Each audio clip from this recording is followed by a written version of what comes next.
Okay, check 1 2, check 1 2, testing, testing. Hello, everyone.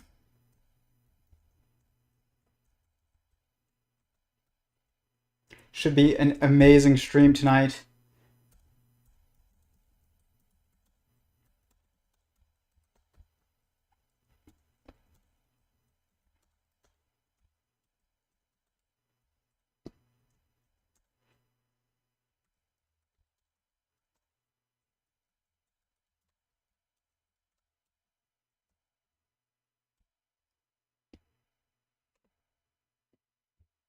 Okay. Cool. I can pin messages to our live chat. This should be a great stream. I apologize for getting started a bit late, and also for the stream being today instead of yesterday. We will now be having these streams on Wednesdays, not Tuesdays. They will try and still be around 6 to 6:30ish, except today. I have a new work schedule, and I have to make adjustments, so bear with me while I make those adjustments. Sorry, I was scrambling a bit, but this should be a great stream tonight. I was really looking forward to it. It is from a very long stream between Daniel Schmachtenberger and Lex Fridman, and it is about steering civilization away from self-destruction is the name of their stream. The link to their stream is below. I highly recommend checking it out, but we are going to dive into a lot of it. It might be a longer stream tonight, but we will just have to see how it goes. I will try and keep going, pretty quickly through the clips, but there were so many clips, and their podcast is 4 hours and 15 minutes long, so it took me quite a bit of time to get through it. I had to take some breaks between that, but like I said, bear with me as the new schedule gets worked out for 2023, but it's looking like it's going to be probably 6 to 6:30 start time every Wednesdays instead of Tuesdays now. So that's the schedule. I will post it to the communities page on the YouTube channel for those who have not seen it yet. But please hit the like button. I know I say it every time. I feel like a shill, but it really does help fuel the algorithm, and we're going to talk a lot about algorithms tonight and how they impact human civilization, politics, how to build, we're going to talk about how to build a better government. This is the stuff that I wanted to focus on with sentient singularity theory, my work, my metaphysics theory, I guess you could say, and its application to human social systems, because that is the most first-hand experienceable and tangible application for any theory is, how can we apply it in our own lives? So I've said before that a theory of everything is not a theory that is just a theory that applies to very advanced physics and, creating warp drives, even though it does matter to those types of things.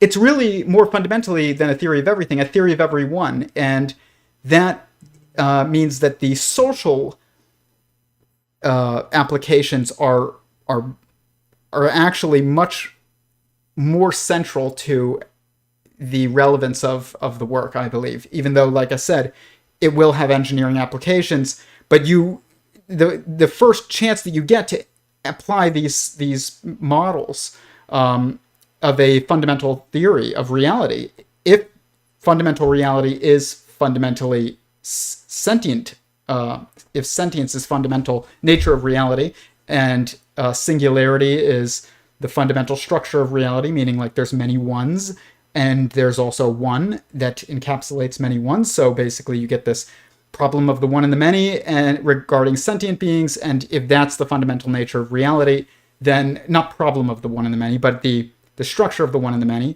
then that understanding that structure is going to have personal applications that you can do that don't just have to do with building new cool toys, even though you can definitely do that with this work that's going to come out. But I was on Kurt Mungel's Tonanza stream a few weeks ago. It's like an 8.5 hour long stream where he had over 40 incredible guests.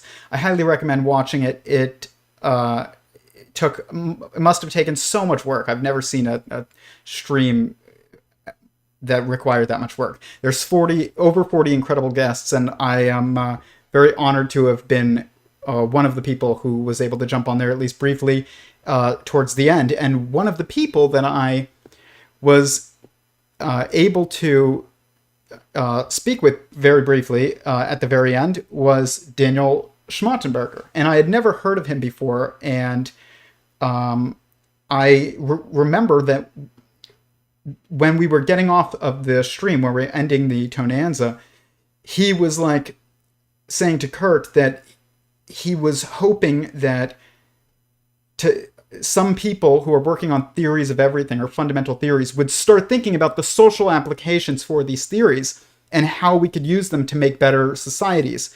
This is exactly what my main interest is. And so when he said that, I was like, I need to Google this guy. And see what his thoughts are, because for him to have that as his first thought is rare in these discussions involving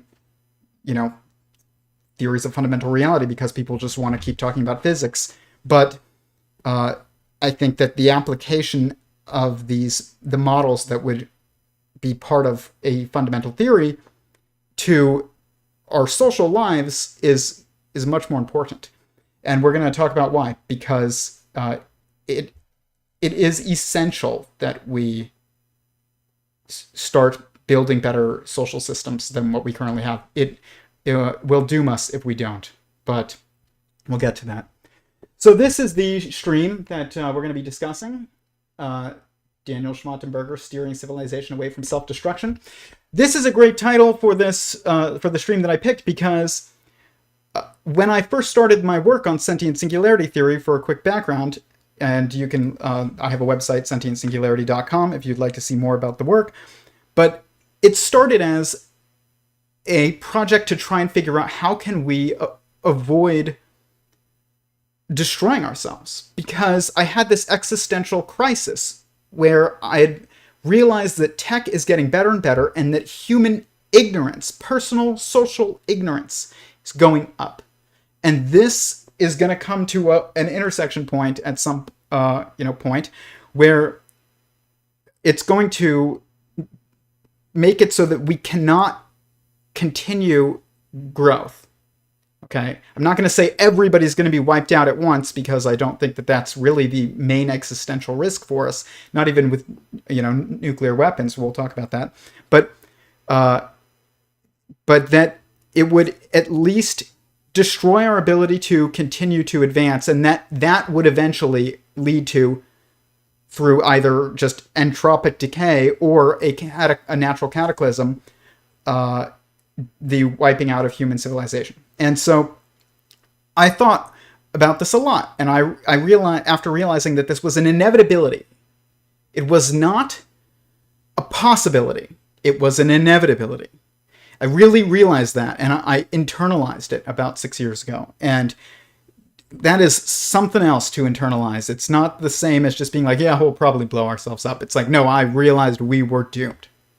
And so I started thinking, what type of black swan event or system could change the game so that the entire outcome would be different? And the only thing that I came up with was basically AI, but I wouldn't call it that anymore. But at the time I called it AGI. Now I would just call it a technological sentience. And I remember hearing Elon Musk talking about about how it would be good if the goals of a technological sentience would be to maximize human freedom of action, to maximize liberty. And this seems like the best possibility. And I see why he would say that. I think that to some degree it's true, but we're going to fall into some superposition structures as we talk a bit, because there needs to be some degree of control, and also the ability to maximize human freedom of action for the sake of meaning itself and existence of humanity. But I tried to figure out, if a technological sentience were to arise, what would its inevitable political goals be? Would it inevitably eventually come to the conclusion that human freedom of action should be maximized? And that should be the number one goal. And that led to the creation of models that lined up with physics and everything else. And as I tried to understand the nature of consciousness, and that developed into sentient singularity theory. So this discussion that we're going to focus on tonight is very relevant to the path of my metaphysics work. So, good evening. How does a toe apply to society without including subjectivity? It doesn't. Well, we'll talk about it. We're not subject. It doesn't not include subjectivity. It doesn't include, or it focuses beyond relativity. It doesn't not include subjectivity. I like applying it to plants and animals to a limited degree so far. It really works. Wow, seems like you're much more of a technocrat than I first thought. Salvation by technology. Really? No. Salvation by God. And we'll talk about what that means. But God through multiple mechanisms, one of them being technology. But technology is also what doomed us. Do you understand? So it takes a conscious action by the system and creator themselves to make it so that the technology is no longer the poison pill, but it is what it's our salvation. But I do not believe that we as individual beings are solely responsible for saving or ending society. I don't think that we can. God's will be done. Okay, the will of the system will be done. What God wants to happen is what will happen. And I know that if you're not, comfortable with the word God, I mean the universal sentience, the sentient being that is all of existence itself, and that is inevitable that existence is a singular sentient being.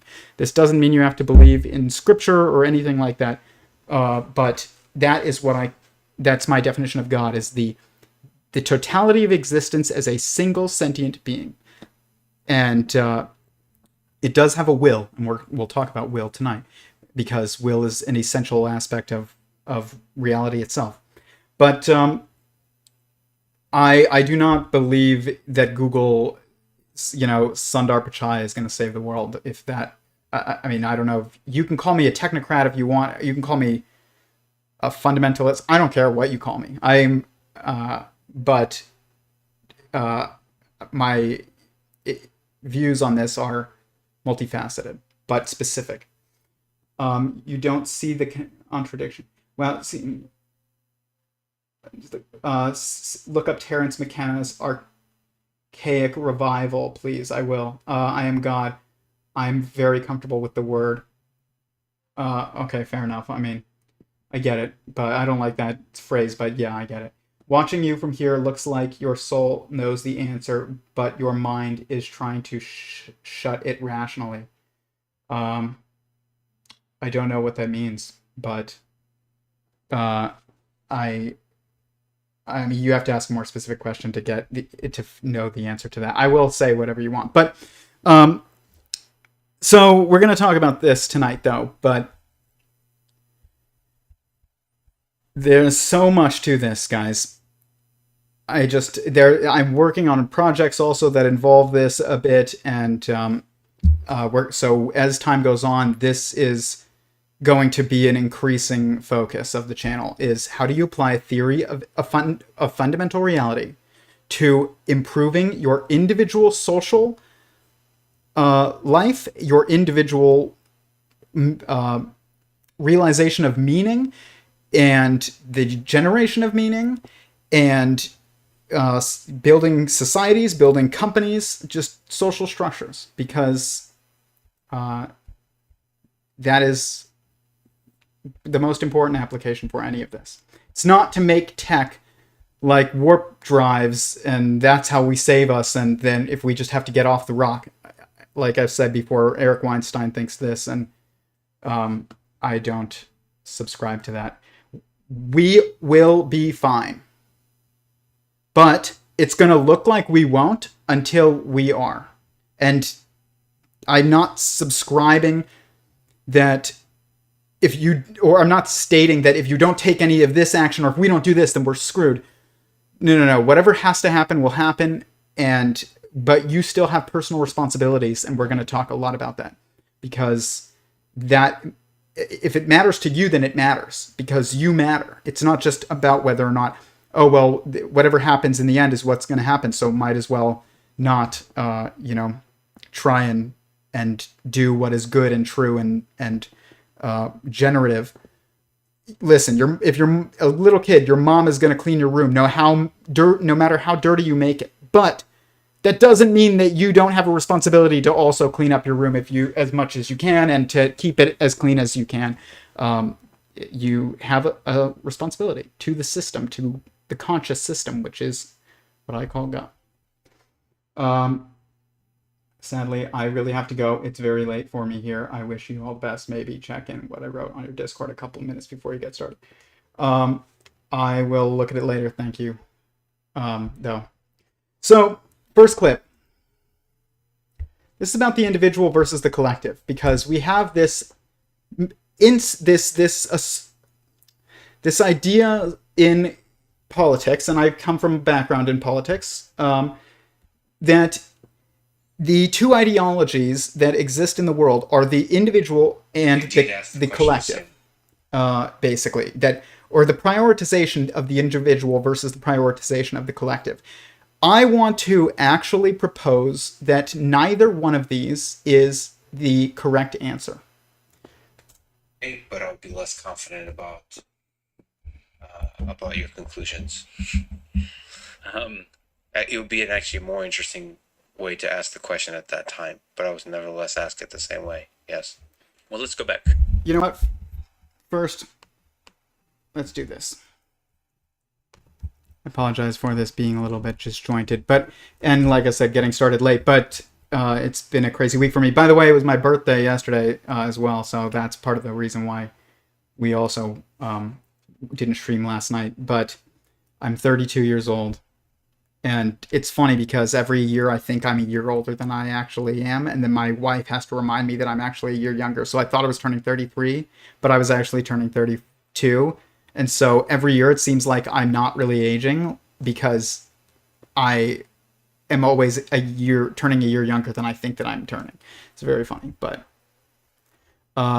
so Daniel Schmachtenberger is a social philosopher and founding member of the Consilience Project, and aimed at improving public sense-making and social dialogue. This is his website, Explorations on the Future of Civilization. How do we create a world that is anti-fragile, factoring increasingly decentralized exponential technologies? This is exactly what I talk about in my video called Science of the Messiah, that's very old, and I have changed my views a bit since then, but it still gives a pretty good overview that I highly recommend you watch. It's pretty short. What would it take to achieve effective global coordination for humanity? What is the first fully globalized civilization? How do we avoid the collapse fate that has befallen all previous civilizations? I mean, it's so much even bigger of a deal than that, but how do we equate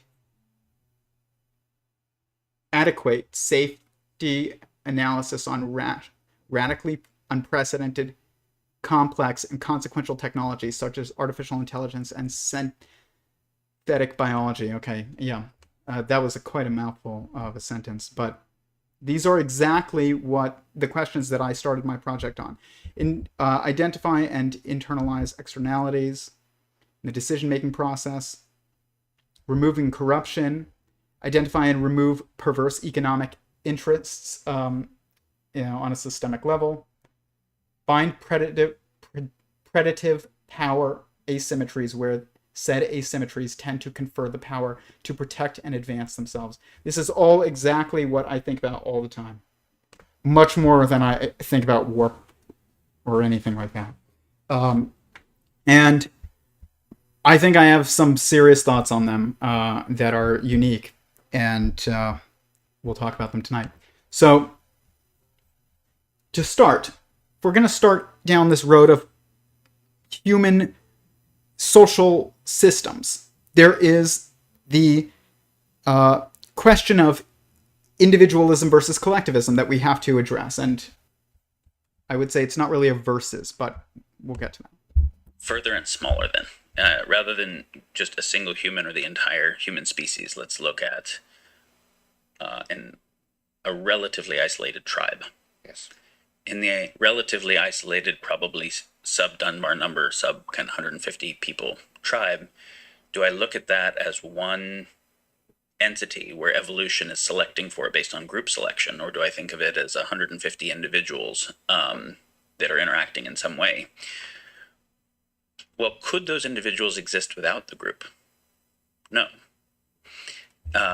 The evolutionary adaptiveness of humans was involved critically group selection, and individual humans alone trying to figure out stone tools and protection and whatever aren't what was selected for. And so I think the or is the wrong frame. I think it's individuals are affecting the group that they're a part of. They're also dependent upon and being affected by the group that they're part of. And so this now starts to get deep into political theories also, which is theories that orients towards the collective at different scales, whether a tribal scale or an empire or a nation state or something, and ones that orient towards the individual, liberalism and stuff like that. And I think there's very obvious failure modes on both sides. And so the relationship between them is more interesting to me than either of them. The relationship between the individual and the collective, and the question around how to have a virtuous process between those. So a good social system would be one where the organism of the individual and the organism of the group of individuals they're both synergistic to each other. So what is best for the individuals and what's best for the whole is aligned. Okay, so much wisdom in what he just said. And as I've stated before, fundamental structures in the growth process of reality, including human lineages and human beings and cells and so forth, are always superposition structures. They're two sides of a coin.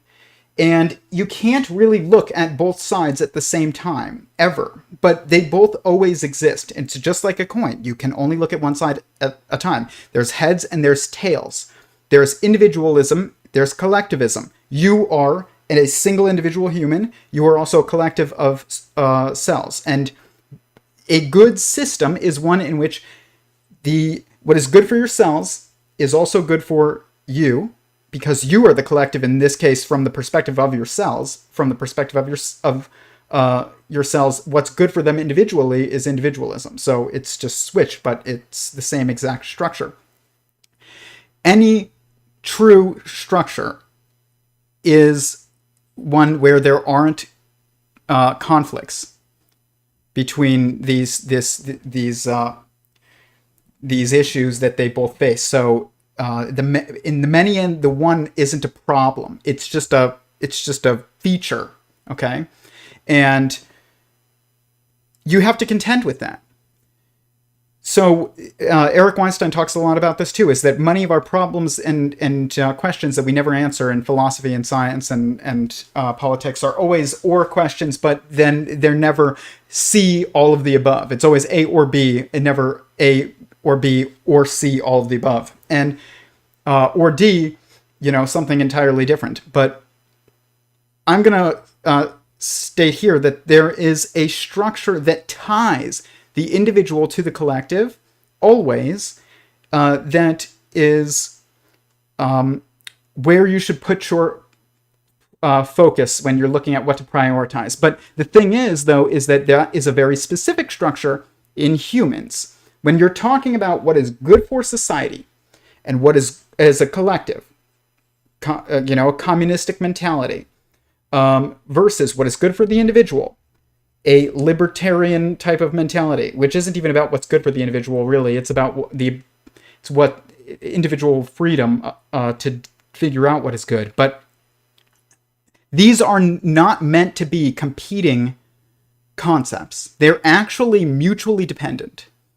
And there's this in-between structure that I talk about a lot, that we're going to talk about tonight quite a bit, and I realize that it turns people off because it implies certain personal responsibilities when it comes to making a better world. But that in-between structure is called marriage.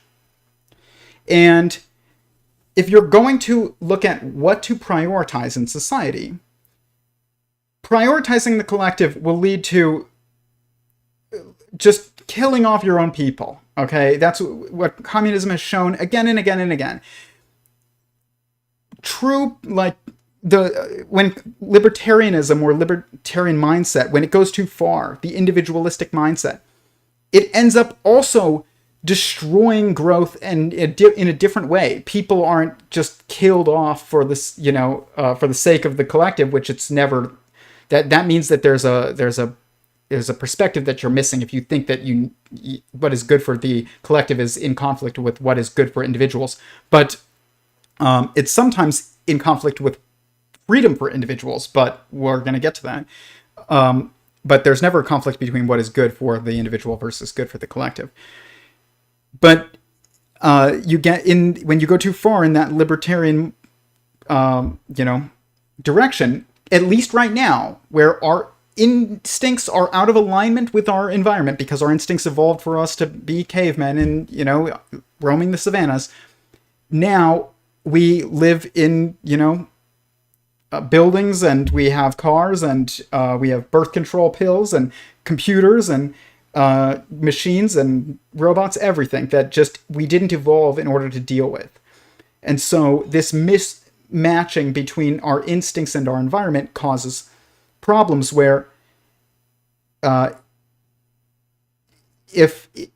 where culture that doesn't have any, that just completely idolizes the individual, I guess, and not just the individual, but individual choice, which there's nothing wrong with. Not with idolizing, but with prioritizing individuals in certain ways. But you have to do it in a superposition structure. You have to prioritize two things at once, not just one thing. You have to prioritize what is good for individuals and what should be free for individuals. And it's very difficult to do two things at once. Like I said, you can't look at heads and tails at the same time on a coin, but they both exist. Without it, there is no coin. Or without any one of them, there is no coin. So we need to focus on a structure that we can see, though, that is singly linking of the individual and the collective, essentially, because you can't actually focus on both things at once. And because of that, and because of the nature of prioritization, at least from our limited perspective, the limited human perspective, you have to really choose one thing. You can't just choose two things where just prioritizing what is good for others and also what is free for people in any system that you can't view as individually, I guess. If this is hard to understand, just bear with me. But my point is, you need one place to look, one direction to look. And if you try and prioritize individuals and collectives at the same time, you're going to be trying to look in two directions, and you can't. So you need one place to look. That place to look is a structure that links individuals and collectives. That's what I'm saying. That structure is marriage. And what is so good about what Daniel is saying here, though, and he's not talking about marriage being the priority, but he is talking about how it's not either or. It's not collectives versus individuals. It's this relationship between the two that he's much more interested in, and that relationship if it's a good relationship, it's marriage. It's the only good relationship. There is no other good relationship between individuals and collectives. It's the binding energy of society. Marriage is the gluon. If you're familiar with quantum physics, the force carrier particle of the strong force is the gluon, and that strong force holds the nucleus of an atom together, essentially. And that force carrier particle of the strong force on a societal level is marriage structure. So, next clip. We're going to talk about why this is the case. But for just real interesting aside, once I was in this group on Facebook, and it was related to the Portal podcast, Eric Weinstein's old podcast. And in it, there was somebody who used to work for Peter Thiel, who Eric Weinstein still works for. Peter Thiel was one of the founders of Facebook and PayPal. He worked with Elon Musk to found PayPal and a number of other things.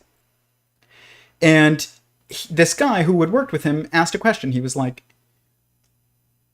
he said, Peter Thiel asks this question in interviews, I guess, and it is, what is something that you know is true, but everybody else disagrees with you on, or that nobody else understands? And you get all these answers of, oh, everything is consciousness, Bitcoin is the future, Bitcoin's gonna crash, every consciousness is an illusion. It's just like all these things that they don't really answer the question, because the requirement for the question was something that only you know. And I stated that only married people should vote. And the guy answered me back, and he said, this is the only answer that actually fit the ask of the question. He's like, I've never heard anybody say that. He's like, convince me. And I wrote, and I'll have to find it, my argument as to why this should be the case, that only married people should be allowed to vote. And amazingly, it was the first time I've ever been in a Facebook discussion, that was essentially likely to turn into a debate, where the guy just said, you know what, you convinced me. And I was like shocked by it, but it has a lot of sense behind it, and we're going to get into it though. So, next clip.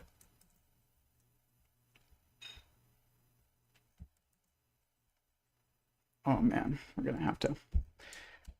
I have so many clips, guys. I would love to have Daniel Schmachtenberger on this podcast one day. I will reach out and ask him to come on when we start inviting more guests. Using the same types of tools that they basically can find.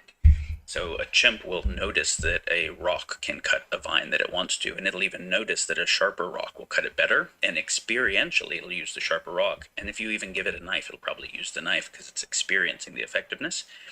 But it doesn't make stone tools, because that requires understanding why one is sharper than the other. What is the abstract principle called sharpness, to then be able to invent a sharper thing? That same abstraction makes language and the ability for abstract representation. This is true. And this is relevant because this is the thing that maximizes our ability to destroy and to create. This is what differentiates us from animals, is the ability to mentally and physically, through, opposable thumbs and living on land, and therefore being able to make fire and have technology, it is what allows for us to change our environment. And our environment is so much more than just, the weather patterns. Your environment is your desk, it is your room, and that environment is also your mind.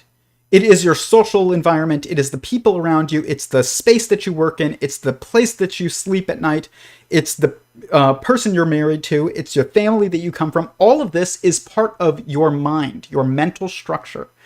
Whenever you're interacting with it, at least, but your parents impacted you, but if you're around them, they're part of your cognitive process. But if you're not around them, then they are just part of your history of your cognitive experiences. But anything that you're around is and part of your mind. It's part of you. And this is what allows for tool making. This is why there's a knife here, is because we talk about technology and tool making. This is the most primitive tool. Serpent here represents I guess the temptation of technology, and this is the knot that represents a mind, and how our cognitive structures, I guess you could say, our mind. But this this serpent is here because it's on the side of technology here, and the serpent tempted humanity into eating from the fruit of the tree of knowledge. And what is the fruit of the tree of knowledge? As I've said before, it's technology. It's the bitten apple, and this is not something to be demonized.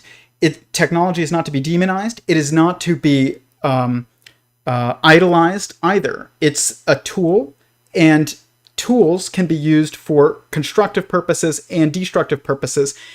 It's us and our social structures that determine whether or not the tech that we have access to is going to be a constructive or destructive, force. It's whether or not it's an asset or a liability. It's funny. I made this meme today, and or the other day, and I sent it to some people. I thought this would be funny to share, but I'm not demonizing Steve Jobs here, but it's just a joke. Chill. Just try this fruit. It will make you really cool. Steve Jobs. And he's got like a serpent's face here. And we were tempted. I'm not saying Steve Jobs is the Satan or anything like that, but technology is tempting, and it's not going anywhere. So this attempt to just move away from technology is not a solution, I don't think. But I also don't think that it should be idolized. This techno-optimism where we just, we'll always find ways to solve our problems because we have up until now. This is not wise either. This is just false. Like I said, the outcome will be the outcome because there's goals of beings that your cells in. Okay, you're the cells inside a greater sentient being, and its will is more powerful than any will here. So no matter what we do, we will end up in the same place. But that doesn't mean you will. It just means society will. But I do think that that part of our job while we're here is to help the world. And there is a hierarchical path that one must take in order to do this in a true way. And it starts with getting your own house in order.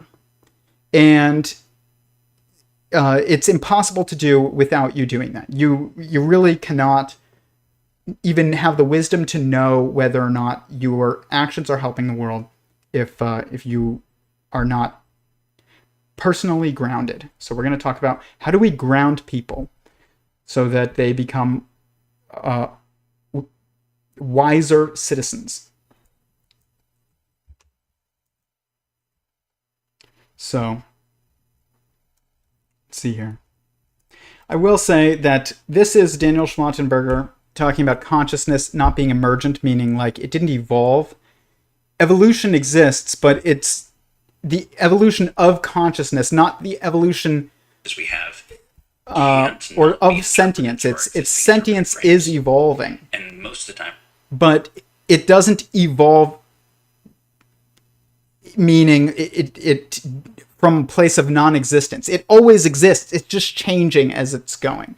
So it seems like we have very similar ideas on this, but I wanted to share it just so that you have an idea of his perspective on fundamental reality, because it's very relevant to what we're discussing. Interpretive frames are unknown even to us, some of them. And so this is a tricky topic. So I guess there's a bunch of directions we could go with it, but I want to come back to what the impulse was that was interesting around what is consciousness and how does it relate to us as social beings, Yes. and how does it relate to the possibility of consciousness with AIs. Right. You're keeping us on track, which is wonderful. You're a wonderful hiking partner. Okay. Yes. Let's go back to the initial impulse of what is consciousness and how does the social impulse connect to consciousness? Is consciousness a consequence of that social connection? I'm going to state a position and not argue it, because it's honestly like it's a long, hard thing to argue, and we can totally do it another time if you want. I don't subscribe to consciousness as an emergent property of biology or neural networks. Obviously, a lot of people do. Obviously, the philosophy of science orients towards that, in not absolutely, but largely. I think of the nature of first person, the universe of first person, of qualia, as experience, sensation, desire, emotion, phenomenology, but the felt sense, not we say emotion and we think of a neurochemical pattern or an endocrine pattern. But all of the physical stuff, the third person stuff, has position and momentum and charge and stuff like that is measurable, repeatable. I think of the nature of first person and third person as ontologically orthogonal to each other, not reducible to each other. They're different kinds of stuff. And so I think about the evolution of third person that we're quite used to thinking about, from subatomic particles to atoms to molecules to on and on. I think about a similar kind of and corresponding evolution in the domain of first person, from the way Whitehead talked about kind of prehension or protoqualia in earlier phases of self-organization into higher orders of it, and that there's correspondence, but that neither, like the idealists, do we reduce third person to first person, which is what idealists do, or neither, like the physicalists, or do we reduce first person to third person. Obviously, Bohm talked about an implicate order that was deeper than and gave rise to the explicate order of both. This is exactly what I model, I guess, in sentient singularity theory. Basically, he stated some structures there that I would argue are fundamental structures, but are just unknown to be. But still, it is in a physically observable form, so it's not like atoms. So it's not. He's not really wrong either. But there is, in sentient singularity theory, there's two perspectives or two aspects of reality. There's beings and there's things, and that there's an entanglement pattern that leads to the observation of things, but things are perceived by beings always, and they are also composed of beings. That doesn't mean that things are beings.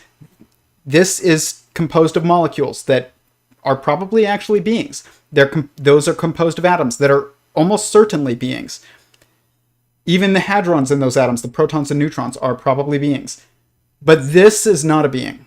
This is a thing. And even the human body is a thing, but it's also, though, much more of a fundamental structure, because there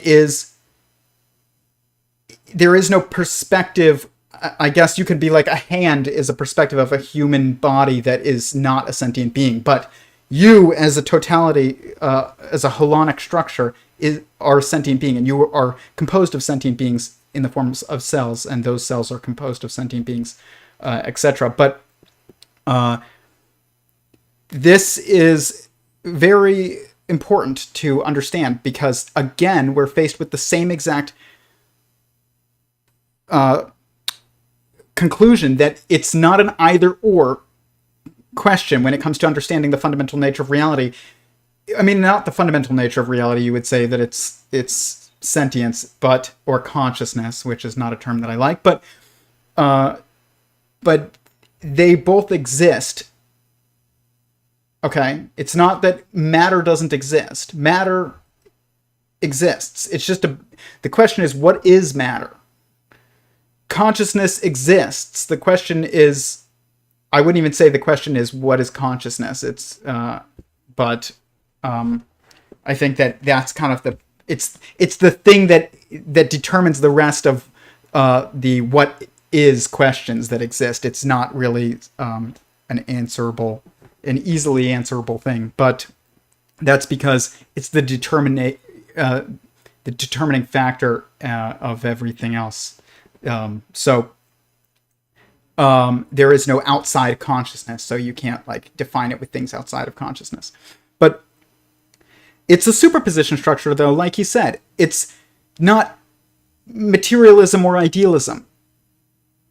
What is observed as matter is generated by the ideas of the mind that you're in. Okay? That is what is concrete to us, is the thoughts of the sentient universe. And those thoughts are also, being influenced by us. So the thoughts of you are the physical, concrete reality of your cells. You want to bet? If you don't believe me, that go grab something. Okay, your thought is, I'm going to grab this, and now every cell in my body has to comply with this reality that physically changes their environment. And you could say, well, that's an action, it's not a thought, but there really is no difference. The difference is a matter of perspective. It's just like you as a single being, a human, are an individual to yourself, but you are the collective to your cells. Okay? And your cells to you are collective, but they are also, each have their own individuality. So it's just a matter of what direction you're looking. But this is an important thing to think about as we go forward, though, because it holds implications about the possibilities of the paths that humanity can take. Of course, what is the nature of fundamental reality? It impacts that. It's not unrelated. It just seems distant, but it's actually not distant from anything.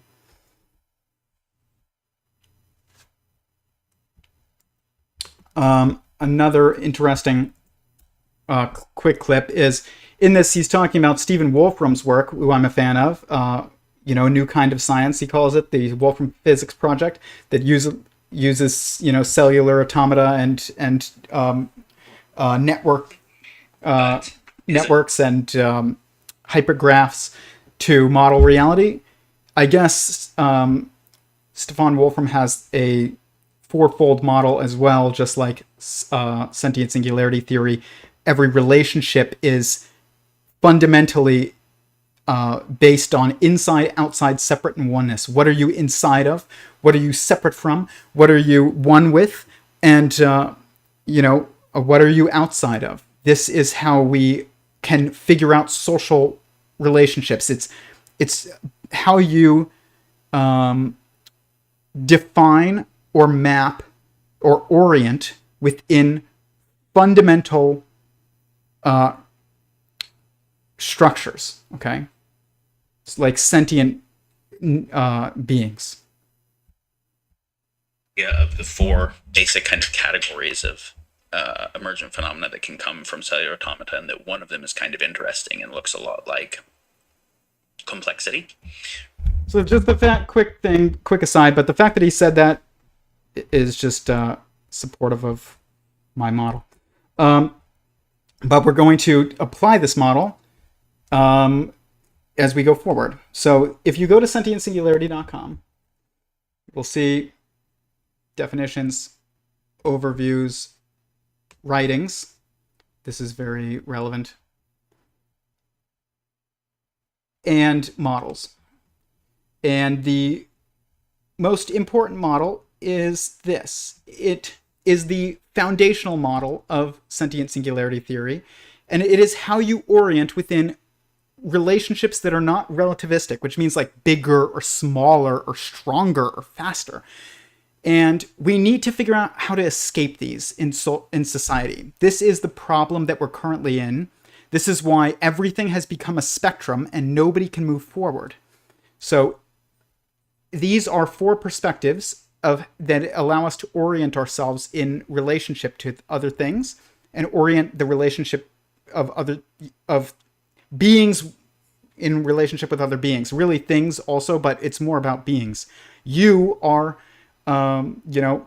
separate from your friend. You are one with your spouse, and your unborn child is inside of your mother, and you are outside of your cells individually. So these are all co-defining. That's why they're entangled. The existence or the awareness of one of them leads to intrinsically the awareness of all four of them, because inside means separate and oneness. Is the fetus the separate body, or is it the same body? It's both. It's inside means separate and one. Is outside, separate from oneness. Someone that's outside of you is separate from you as well. So this is how we're going to orient ourselves within social structures, whether it's within a mother's womb, within a marriage structure, within relationship to your friends or coworkers, how companies relate to their employees, how people relate to nations. This is the model. We are stuck in relativity in physics, in economics, in sociology, politics, gender dynamics, everything right now. And it's destroying us because you can't maintain a static state. The process of life is a generative and dynamic process, or it isn't a process, and it just is a process of decay, essentially. And that's kind of an emergent thing that we'll talk about another time, but of why that's the case. But that means that if you're not growing, then you're dying. Basically, it's what that means, at least when we're here. So keep that in mind when it comes to society and what the goals are. We must have more people born than die. If you're not growing, you're dying. You cannot maintain the same number of people on Earth. You have to evolve as an individual. How do we figure out how to do this? How do you figure out where you should go in life, what you should do, what action should you take, what goals should you have? How do we figure out who should vote? How do we figure out who should get elected? How do we figure out how to run a good company that is effective? And how do we figure out what are goals to be avoided? And this framework of inside, outside, separate, and oneness is the compass that helps you orient yourself in those questions. So going forward, like I said, please hit the like button. It helps fuel the algorithm if you're finding this interesting. And if you're not finding this interesting, comment in the chat why you are still watching, even though you don't find it interesting. So they talk about, again, another social, question that many have is instincts versus environment. And the conclusion is that it's both accurately, and we're not going to watch it because we have limited time. But it's when people are like, well, is it, instincts? Is it genetics, or is it your environment? What do you think determines your genetics? Okay. They're both two sides of one coin.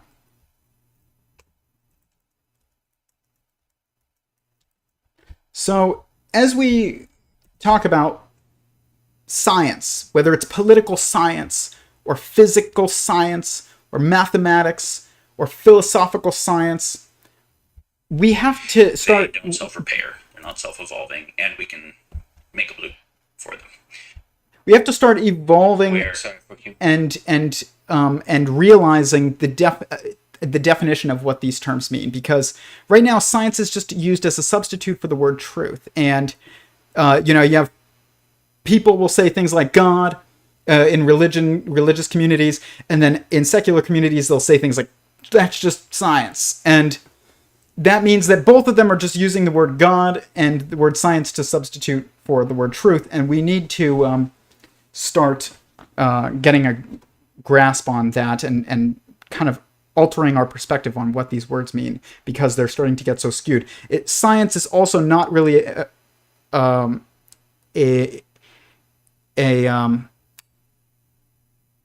completely limited term to experimentation, like the scientific method of experimentation. It's more than that.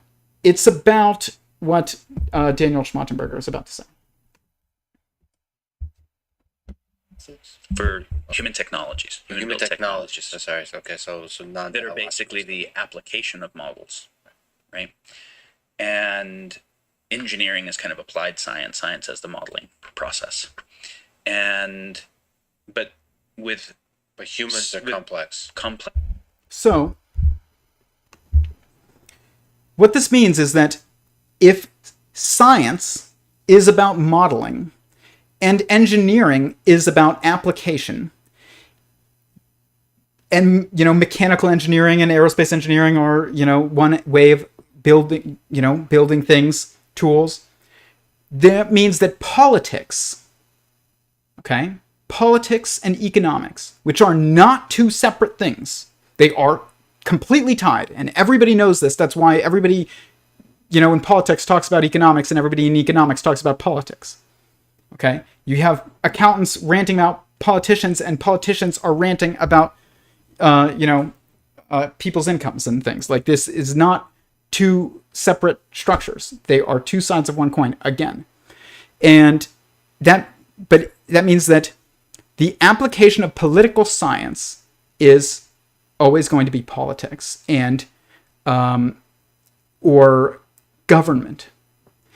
And if, just like you can build a better airplane given a goal, meaning, like, if their goal is to build the fastest plane possible, you can build a faster plane or a slower plane. And you can, if it's faster, then it's a better, then you did better. I mean, you have to define the goal first.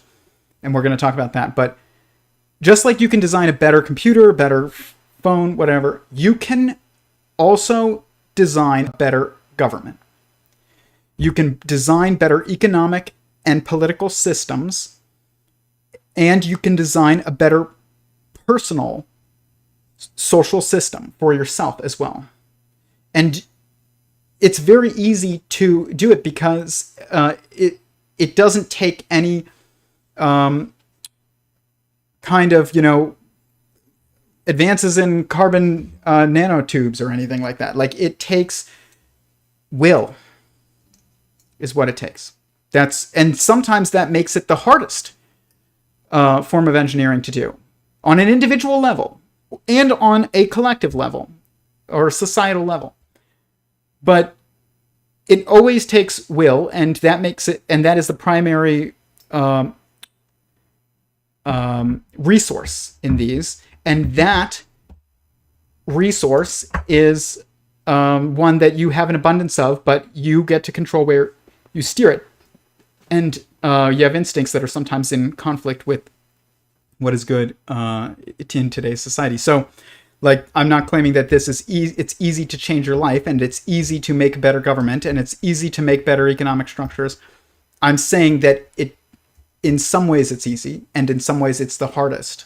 But in some ways it's also the easiest. So that's what we're going to talk about.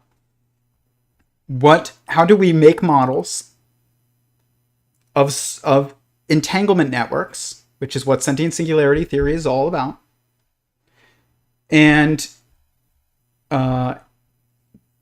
apply those models to make better social systems?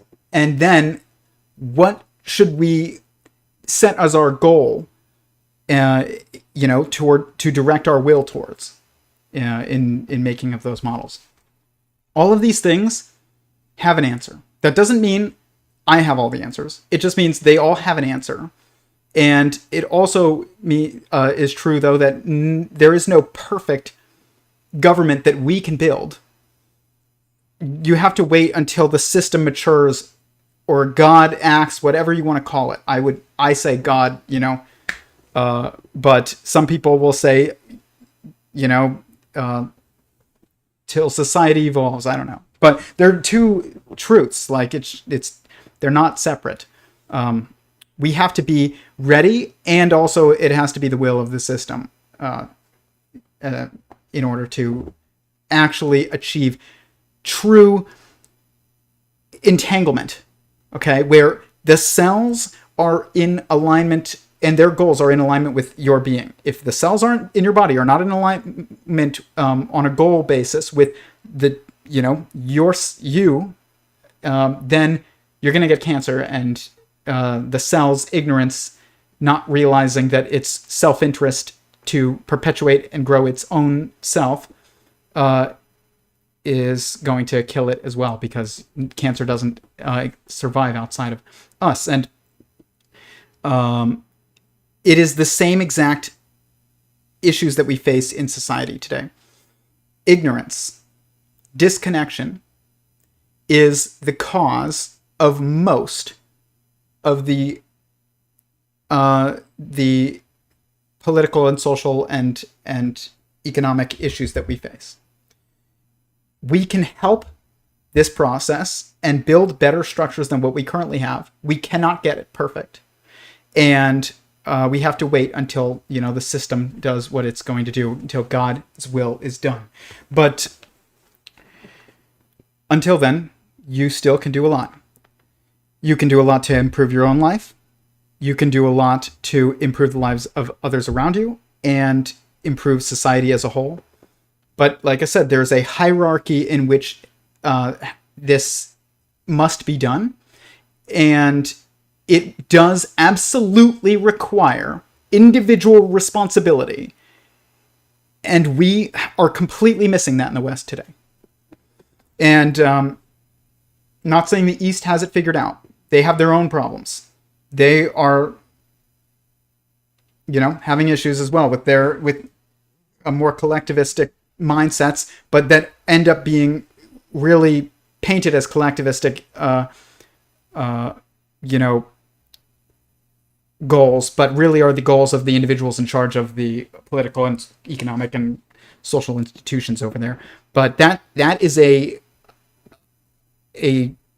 just an intrinsic constraint, is that people have self-interest, and that can be steered, but it cannot, and it is meant to help us as well, but it cannot be completely detached from responsibilities either. You also have personal responsibilities, just like you have self-interest, and you should use yourself in your own interests and goals and desires in order to motivate you in bringing more to the world.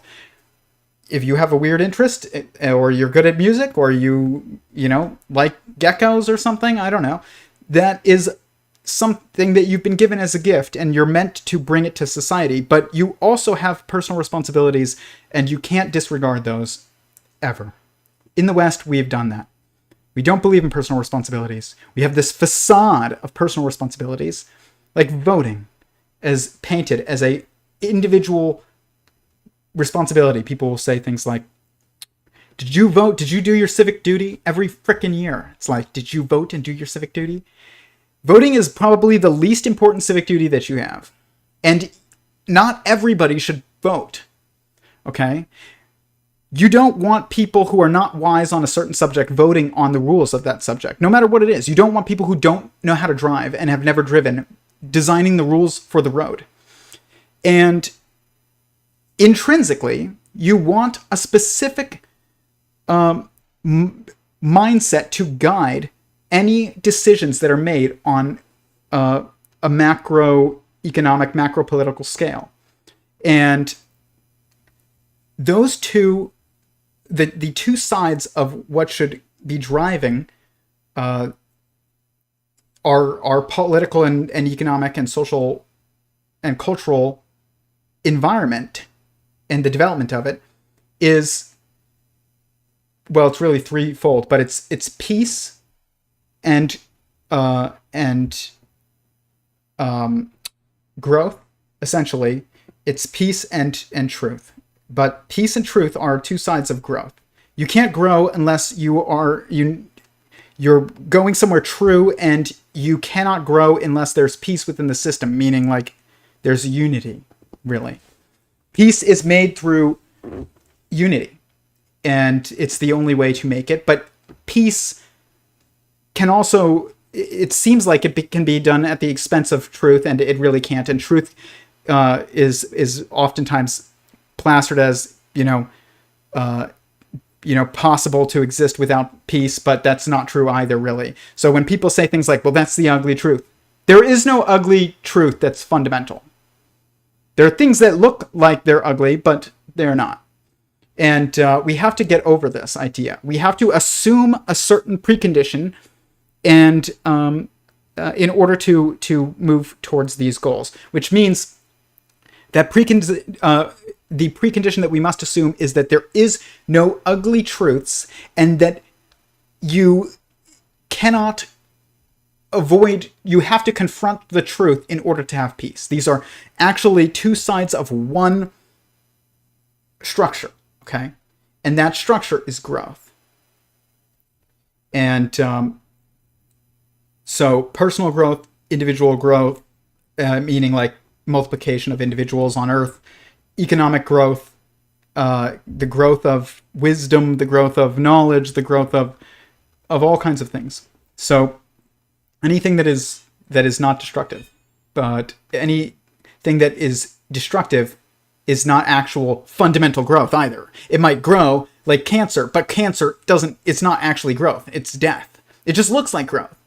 It's like we even call it, oh, that's a growth. It's like, but it's not really. You know what is? When your cells do their jobs and they don't, look out for themselves and go metastatic, and then you reproduce and pass on all that meaning that to the next generation, essentially. That's growth, and there are limitations that are required in order to have growth. Just like I've said before, constraints are responsible for freedoms. That's why responsibilities are necessary. So,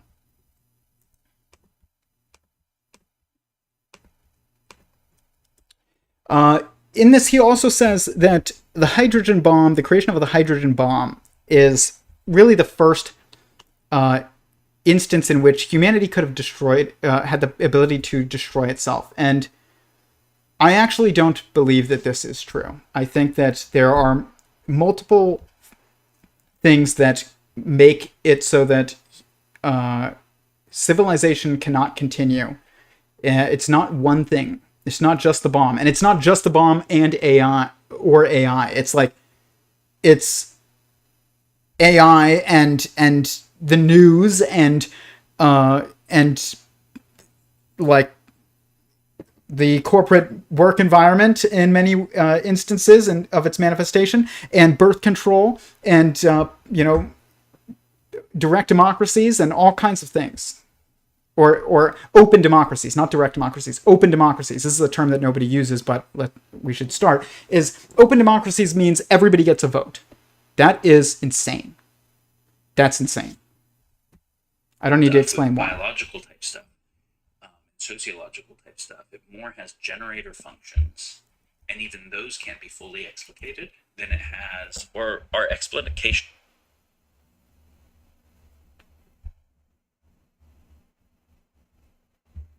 So we're aware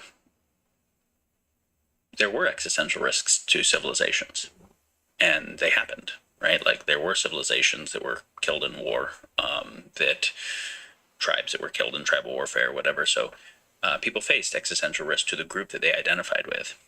It's just those were local phenomena, right? It wasn't a fully global phenomena. So an empire could fall, and surrounding empires didn't fall. Maybe they came in and filled the space.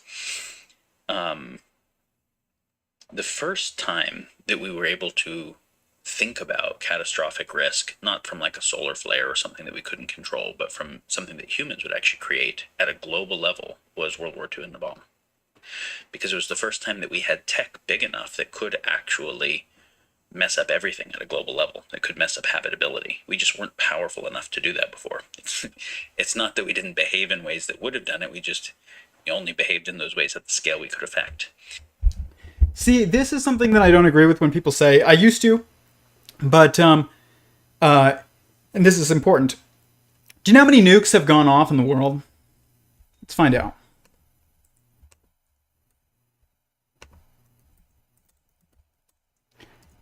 How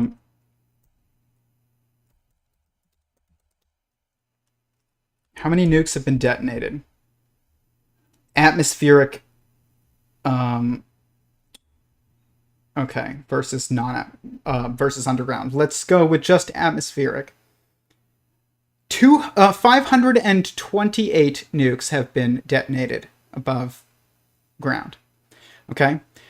The Tsar Bomba, the biggest nuclear weapon ever made, was a hydrogen bomb that was dropped from an airplane by the Soviet Union. And it was half the size that it should have been. They, at the last minute, halved the size. It had an adjustable yield. And I think it was like 50 megatons size of Tsar Bomba.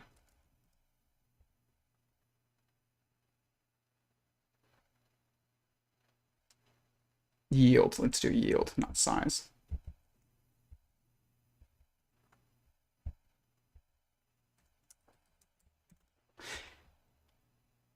$57 megatons. So I was almost right. They walked around ground zero later that day of that bomb. Okay. Nukes are a big deal, but they're not the reason we're doomed. Okay, we're not doomed because of nukes solely. And I think that this is important to recognize because it shifts the focus towards, okay, what is actually the problem? It's not just nukes and we need to prevent everybody else from getting nukes, or we need to have, mutually assured destruction. And they talk about it on here about how when there's multiple agents or multiple I don't want to say agents because I don't think that our current nations are agents, but you could say their leaders are agents. So there's multiple world leaders with access to nuclear weapons at any given time now, and so you could say multiple agents, but it's not the countries that are the agents; it's the leaders that are the agents. It does destroy the mutually assured destruction game theory, basically. So, but that's not the point. The problem is our social entanglements. You can't have a school shooting take place in the United States without it shutting down half of the country for half a day, because everybody's watching the news and they're just constantly trying to make everybody get outraged, and then it all, people have to go on with their lives afterwards. But like, if there is a 9/11 event which wasn't nukes, just like buildings fell and a few thousand people died, which is a huge deal, but it wasn't like, the Tsar Bomba went off in the middle of Manhattan. It still brought the world basically to a halt. And the significance of 9/11 was not how many. It was significant because of people dying and also how many people died. But it was also really significant because it was the first time that we had a tragedy on that scale that was basically tragedy to the point of it's beyond our normal everyday comprehension about our everyday lives. Like, you can see videos of like people getting robbed and all the time. It's not something that we really are totally detached from. Not saying we get robbed every day, but some people get robbed, your odds of getting robbed are they're there. So, but now we could watch live the huge catastrophes all around the world at once. I watched the towers of fall live on 9/11. I watched my mom collapse to the ground because she used to work in the World Trade Center, and my dad was in New York City to fly out of gosh, what was it? It wasn't JF. It might have been JFK, but that day, but he was grounded and he did not come home for like a week. But he was supposed to fly home that morning, and he called my mom while we were getting ready for school and was like, turn on the TV. And we watched this happen, and I remember watching the towers fall, and I was a little kid, but my mom just collapsed on the ground, like weeping, because she knew people that worked in those buildings. And that type of entanglement, where all of a sudden, like, something happening over there is going to be known to the entire world and watched by the entire world, and it's going to be something so severe that you can't go on normally while it's happening, is a relatively recent phenomenon. And that is a much bigger deal than the fact that nuclear weapons exist when it comes to, existential risk to humanity. The amplification of and distribution of the news on a global level, news that is not relevant to some people is now becoming relevant to them just because they can see it, is disruptive, okay, to growth. It stops it. The other, that is like a technological constraint that we have to face, is this global entanglement. So when people say things like we don't want globalism, it's like, you can't not have some type of global social dynamics. You have to have it. That doesn't mean that you should have one world government or that we should be focusing on it or anything like that. But you have to realize that this is a huge constraint that we have to face as we build our structures. The next time that we had, the time previous though, that was, I think, was actually more monumental than the nuclear bomb to our existential, to societal, to society, okay, I guess, is the invention of birth control.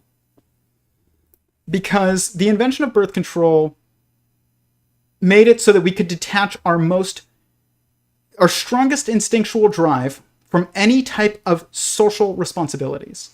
Think about the enormous implications of that. You almost can't. You can try, but you really can't. And it's destroying of the... If sex prior to the invention of the birth control pill came with certain social responsibilities because of the consequences that were attached to it, that meant that we had obligations to each other, okay? Like, we were entangled, we were connected. And I'm not saying there's no upside to the invention of birth control, but it's not the upside that is the main drive of its consumption. Definitely not. But this began the process of destroying the nuclear family, which again is the gluon of society. It's the carrier particle of the binding energy, the nuclear binding energy of every institution that we have, economic, political, cultural, whatever, individual as well. Like, think about what is your... Now, how are you going to live a meaningful life if there's no one that you... If the majority of people are not impacting others in a permanent way in their life, in any way that they can personally detect, that is going to destroy your sense of meaning. It is going to cause you extraordinary amounts of existential, dread, and it's going to confuse the hell out of you. So this was the real technological breakthrough that began the real issues, the biggest issues that we faced, not nukes. I think it was birth control. There's no greater driver instinctually than mating. It impacts how we assess who is, has the highest social status, the lowest social status, at least from the perspectives that we have, which I think are kind of warped, but to some degree have some true aspects to them. It impacted how we worked. It impacted who was the political leaders of our country. It impacted the discussions that are had in Congress between and the House between elected leaders of this country and every country on earth. It impacted your personal constraints and goals and wisdom. I mean, this one invention is the technological invention that was the greatest disruptor of our social systems that has ever been invented. The next one would be media. Like I said, social media is just an evolution of, the mainstream media, but it's just like it's different, but it's also fundamentally doing the same thing, which is just linking everybody's attention. Linking everybody's attention is actually important to the growth process of the universe, to the logos process, to, our salvation. It is. Linking everybody's attention it's a necessary thing. And tech does do this. But the question is, what is it pointing our attention towards? And because that is going to, guide where we go, essentially. The real weapon of mass destruction was the birth control pill. Really was. But we're going to talk more about it. And why that matters. It started creating the social and political and economic environment that destroys wisdom and personal responsibility, and also love, and for your fellow man or your fellow human, for humanity, and that's what we're gonna get to next. So.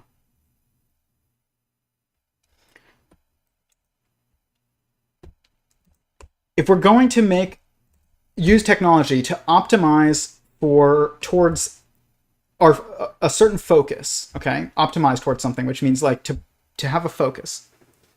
What should that focus be? What should we be optimizing towards? Right now, these tech companies are just maximizing shareholder value and also trying to. People have individual goals in them to get promotions and things like that. And some of it's not the biggest deal, but some of it is absolutely terrible. We have to overcome multiple problems if we're going to create collective social systems that have people with aligned goals, and that those goals are true goals, built on the foundations of reality itself. By the way, I've said marriage is only people who should be married, people who are married should vote, because, as I stated earlier, like the two sides of or the goal that we should have, which is growth, are peace and truth, and marriage grounds you in both of these. Married people do not want to burn down the supermarket. Okay? They don't.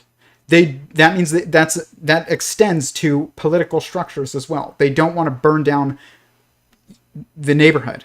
There are people, though, who have, a Joker type mindset where it's like, I don't feel meaningful. I don't feel like this is going anywhere. This is all kind of useless. This nihilistic mentality. Negative nihilistic mentality, and therefore I don't care about the future. I don't have children. I don't have another loved one whose well-being I'm intrinsically tied to because I live with them every day, and who I chose to live with every day. Like, it's not just like your brother or something like that. And when I say every day, I mean like committed to for life. You're just, of course, like, you're going to be out for yourself, and that out for yourself isn't something that can be avoided. So we need to put people in structures where out for yourself is not destructive to everybody else's life. And that means we have to tie people together, literally. We have to entangle with each other. And that is either going to be done by force through the universe, which is not going to be pleasant. And that is going to happen as well. It is happening through even the, rising of the media is part of that. And religion is part of that. All of these things are part of that. But also, you can make choices to tie yourself to others. And I say that you have a moral obligation to. Because just like a cell has a moral obligation to work with the cells around it and prioritize you as the human above its maybe limited perspective or goals. And you have an obligation to keep your cells, to take care of your cells because they take care of you. And so this entanglement relationship there, and we have to form that in society as best we can. Everything from your mental health to our, economic state and the state of geopolitical violence all is impacted by that. So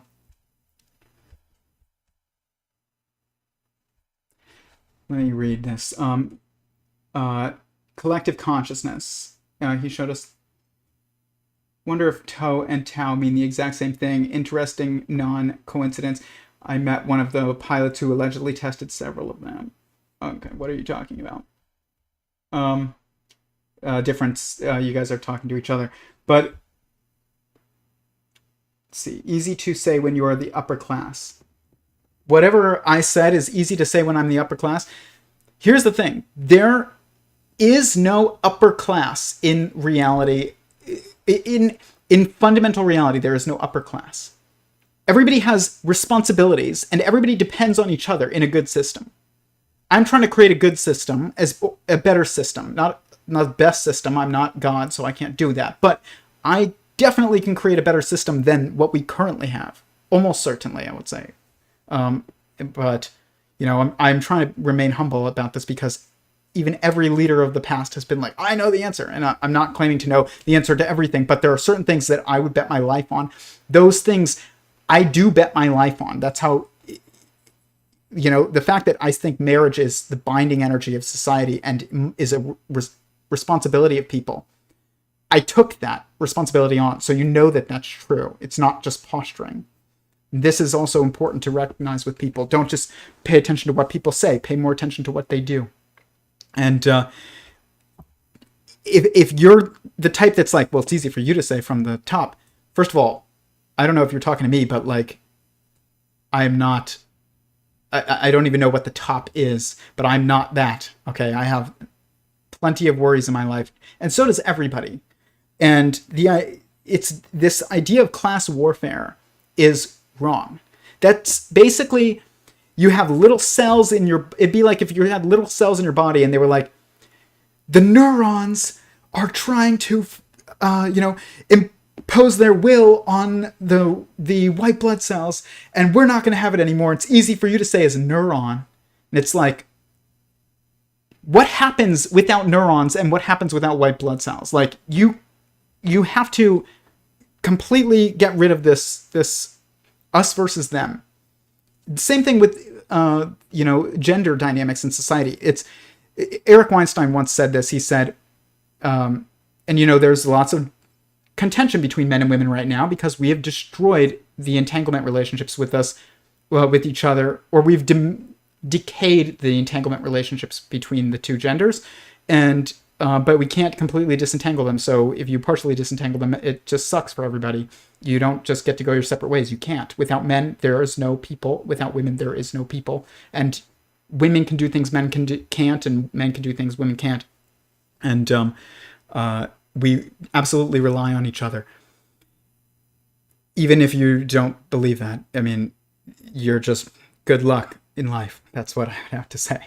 But or come back when you realize that that's a false idea, I would say. But same thing goes with, soldiers and politicians and CEOs and laborers. There's no CEOs without laborers. There's no laborers without CEOs. There's no politicians without, soldiers and police. And there is no soldiers and police without politicians. We literally need each other. There is no upper class and lower class and middle class in where we want to go. That doesn't mean that we want to all have the same, exact stuff. That's not what I'm trying to say. That's nonsense and stupid. But the idea that it's this group versus that group is nonsense. It's literally nonsense. It cannot go anywhere but destruction. It cannot. If your heart is at war with your lungs, you are gonna die. So if we're going to optimize for what is good, then we're going to look at the clips regarding what they think that is right now. And we'll talk about my issues with Lex Fridman's language here and why I think he needs... growth. Why I disagree with him. I think we're able to make that concrete for ourselves. Like, you're a better person than you were a week ago, or a worse person than you were a week ago. I think we can ourselves report that and understand what that means. It's this gray area, and we try to define it, but I think we humans are pretty good at that, because we have a sense, an idealistic sense of the person we might be able to become. We all dream of becoming a certain kind of person, and I think we have a sense of getting closer and not towards that person. Maybe this is not a great metric, fine. The other one is love, actually. Fuck if you're happy or not, or you're comfortable or not. How much love do you have towards your fellow human beings? I feel like if you try to optimize that and increasing that, that's a good metric. How many times a day, if I can quantify, how many times a day have you thought positively of another human being? Just put that down as a number and increase that number. I think the process of saying, okay, so let's not take GDP or GDP per capita as the metric we want to optimize for, because GDP goes up during war and it goes up with more healthcare spending from sicker people and various things that we wouldn't say correlate to quality of life. Addiction drives GDP awesomely. By the way, when I said growth, I wasn't referring to GDP. I know. I'm giving an example now of the primary metric we use and why it's not an adequate metric, because we're exploring other ones. Yeah. So the idea of saying, what would the metrics for a good civilization be? If I had to pick a set of metrics, what would the best ones be if I was going to optimize for those? And then really try to run the thought experiment more deeply and say, okay, so what happens if we optimize for that? Try to think through the first and second and third order effects of what happens that's positive, and then also say, what negative things can happen from optimizing that? What actually matters that is not included in that or in that way of defining it? Because love versus number of positive thoughts per day, I could just make a long list of names and just say positive thing about each one. It's all very superficial. Not include animals or the rest of life, have a very shallow total amount of it, but I'm optimizing the number, and if I get some credit for the number. So and this is when I said the model of reality isn't reality. When you make a set of metrics, say we're going to optimize for this, whatever reality is that is not included in those metrics can be the areas where harm occurs, which is why I would say that wisdom is something like the discernment that leads to right choices beyond what metrics-based optimization would offer. Yeah, but another way to say that is wisdom is constantly expanding and evolving set of metrics. So which means that there is something in you that is recognizing a new metric that's important that isn't part of that metric set. So there. Okay. So all very relevant to what I want to talk about. Wisdom is what we want to maximize when it comes, but like objective wisdom. There's subjective wisdom and objective wisdom. Objective wisdom is wisdom regarding things that are foundational to human existence. Okay? That means individual human existence, collective human existence, societal existence. What is required of individual humans? For individual humans to come into being, for individual humans to continue to be, for individual humans to make more humans, for society to foster and protect humans, and to provide for humans. What is objective wisdom is wisdom regarding those things. Subjective wisdom is wisdom regarding specific things, like, oh, I'm wise. And wisdom comes from firsthand experience, by the way. It does not come from reading. It comes from firsthand experience. Always. Knowledge comes from reading. Wisdom comes from firsthand experience. The reason why wisdom is so important is because we, as a mental structure, prioritize firsthand experience over secondhand information. So if I tell, like I said before, if I tell you that a pot is hot and then I hand it to you and you burn yourself, you're going to tell me that I'm a liar. You're not going to tell me that the pot's a liar. The pot's lying, it's really hot. No, I'm the liar. I'm the one that is wrong because you're prioritizing your firsthand experience of feeling the hot pot over the secondhand information that's coming from me telling you that it's not hot. Okay? So, wisdom, that's why wisdom is so important, is because it's the information that you prioritize over what other people tell you. Because people could tell you everything. And what do you hold as most true and is very important to how you navigate and orient in the world? Obviously, it's not very important. It's essential.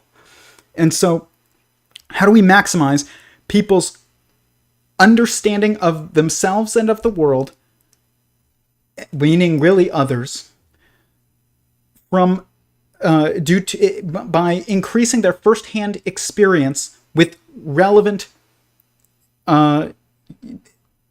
information to these things, to the objective human existence, versus subjective wisdom would be like you climbed, El Capitan, so like the fear that you can face while climbing El Cap and like how to get past it or something. Like you're individually wise to fixing cars, subjectively wise to fixing cars because you've fixed a lot of cars and you know what to look for just through experience. And somebody who doesn't fix a lot of cars is not going to be looking for, the common problems that you've encountered in the past. So that stuff is not what I'm focused on.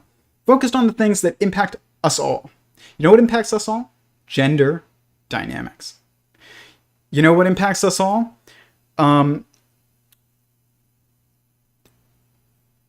Your individual goals that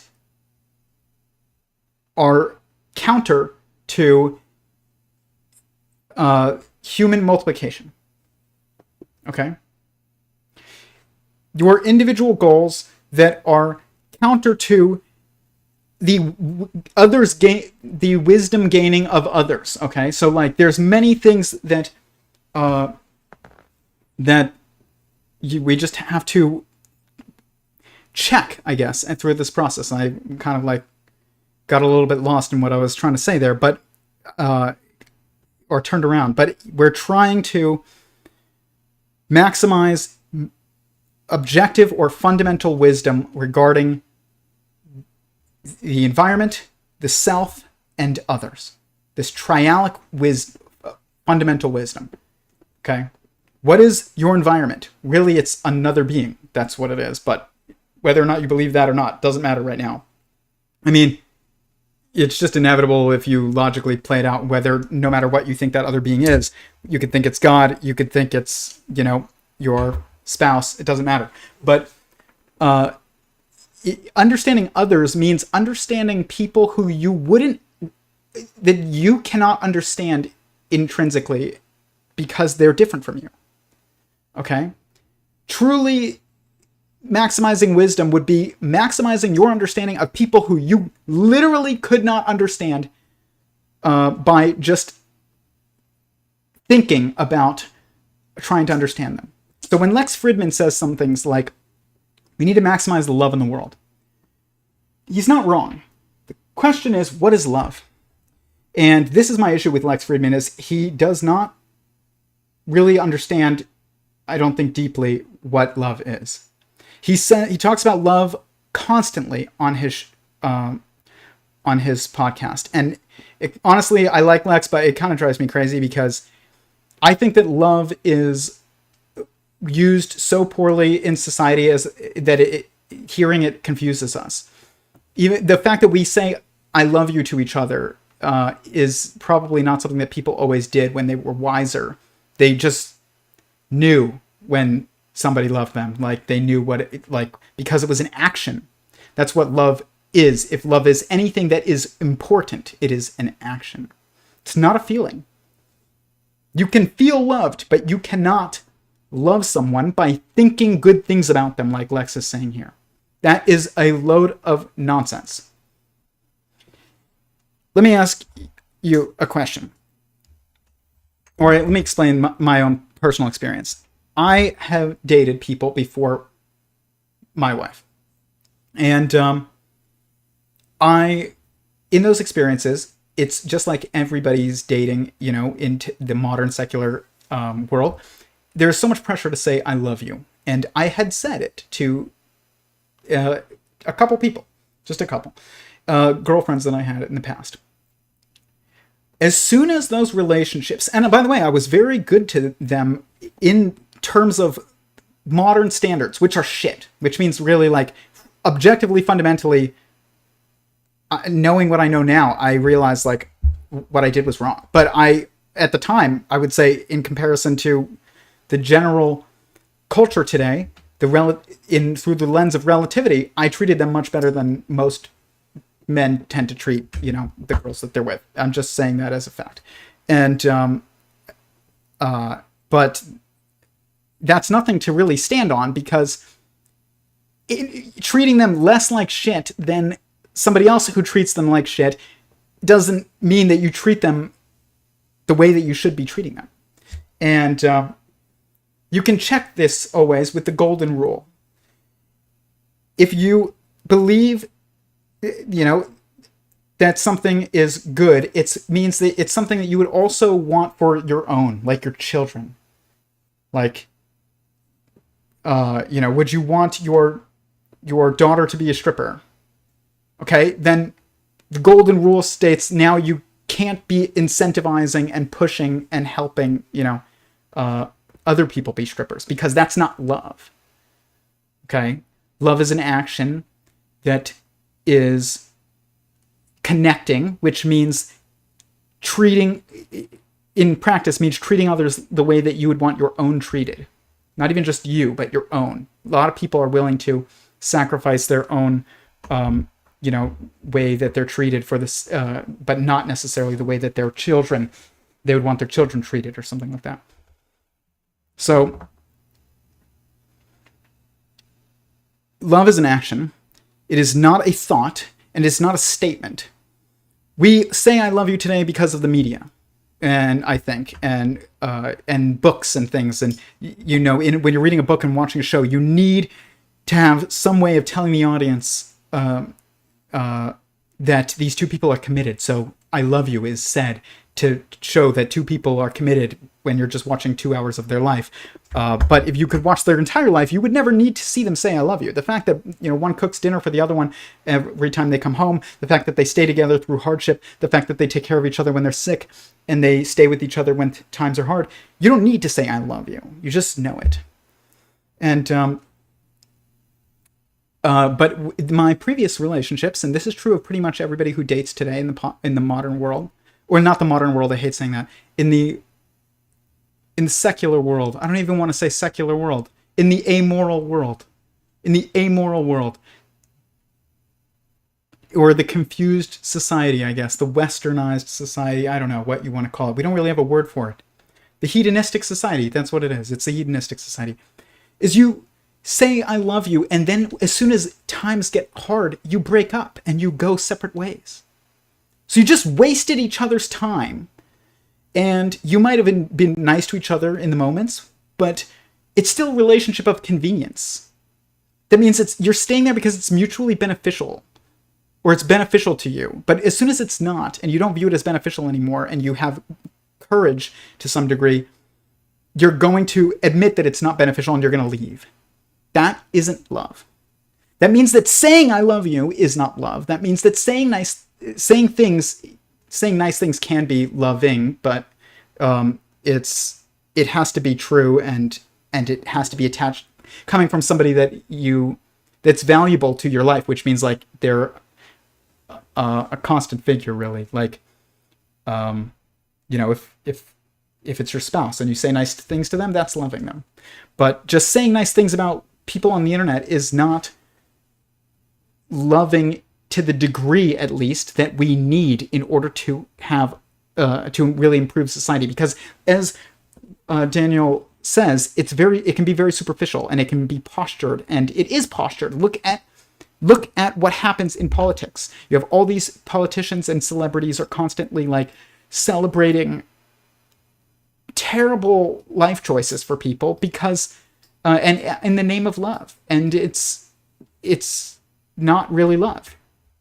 Okay, but when I say nice things to my wife, it is love. But it's the connection and the commitment that makes it so. If it's not the action alone, it's the action that is of me staying, of me committing, of me being there. We should stop saying I love you.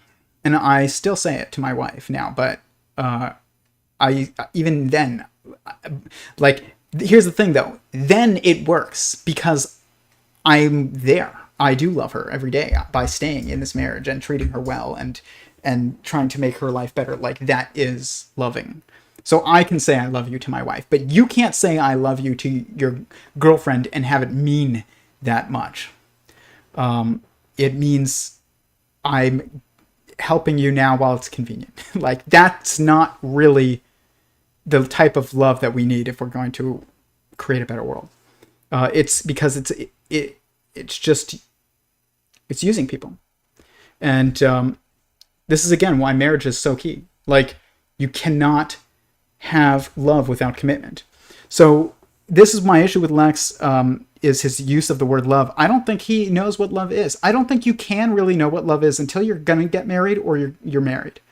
For the most part. There are very rare like instances where maybe, I don't know, like you're committed to I don't know, you give your life for someone or something like that, but to protect them, like that would be an act of love that's like permanently impacting, but that we could call love. It's like not seeming to be convenient, but the reality is that it is this idea that, I'm making sacrifices in order to committed to people is also nonsense, because those sacrifices are also what result in the profitability of your life, I guess, and in its meaning. They are what manifests meaning. If you don't make sacrifices for the sake of others, then you are going to live a meaningless life like that, or you're going to have way less meaning in your life, I would say. I don't want to say meaningless life, but it's not for me to decide. Don't say I love you unless you are committed to the person for life. Just don't. Don't say, unless you want the word to mean nothing. That's the thing. And I'm guilty of this, so I know it. I had realizations over the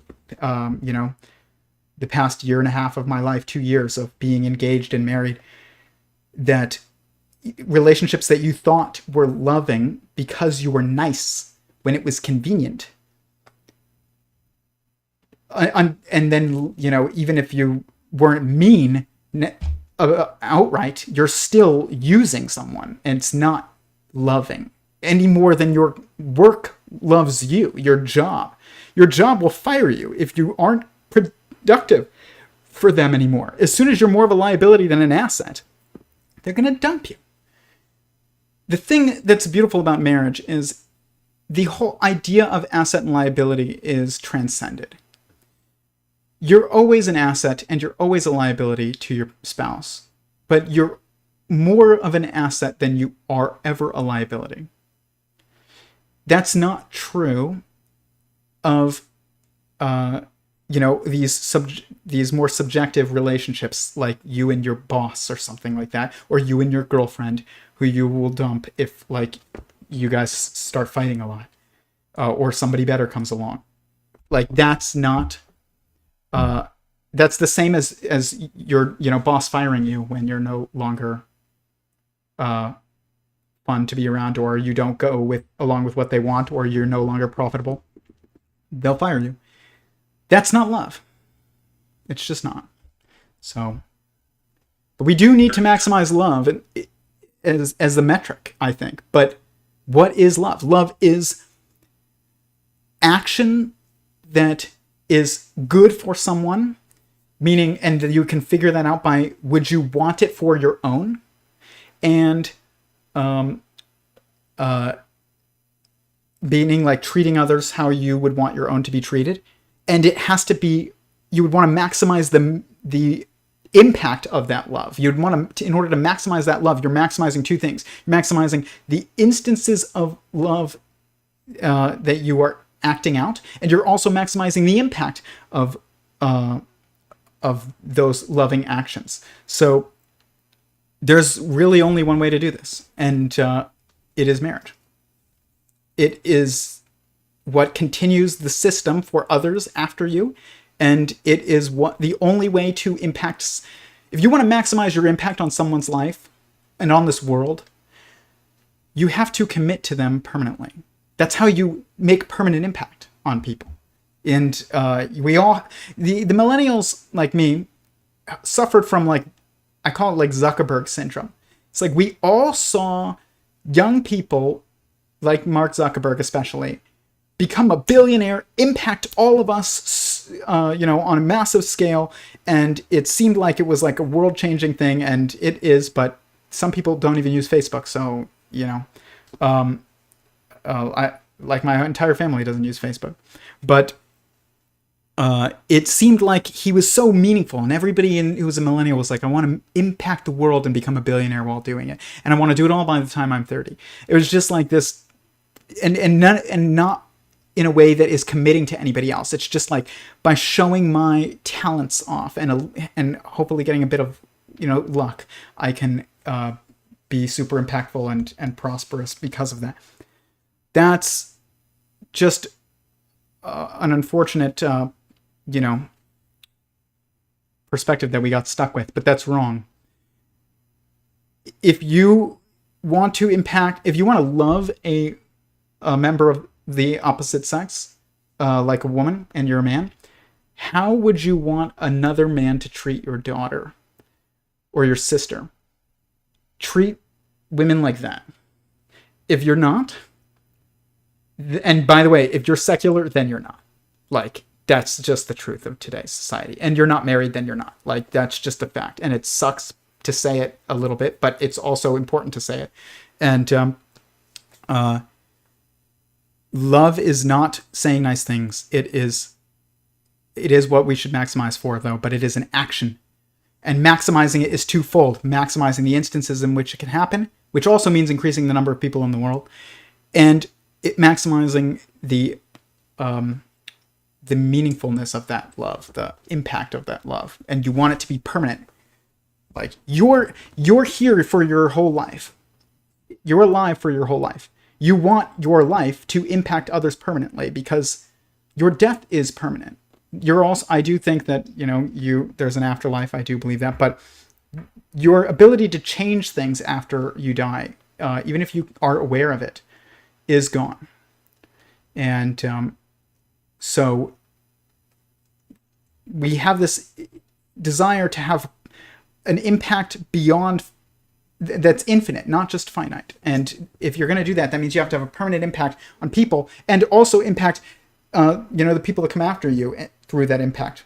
Think of another way in which you can do that. And by the way, like, we'll just get more into it later. I'm ranting and I realize it, but there's such a problem with the way we use the word love, and Lex Fridman needs to stop saying it. He really should.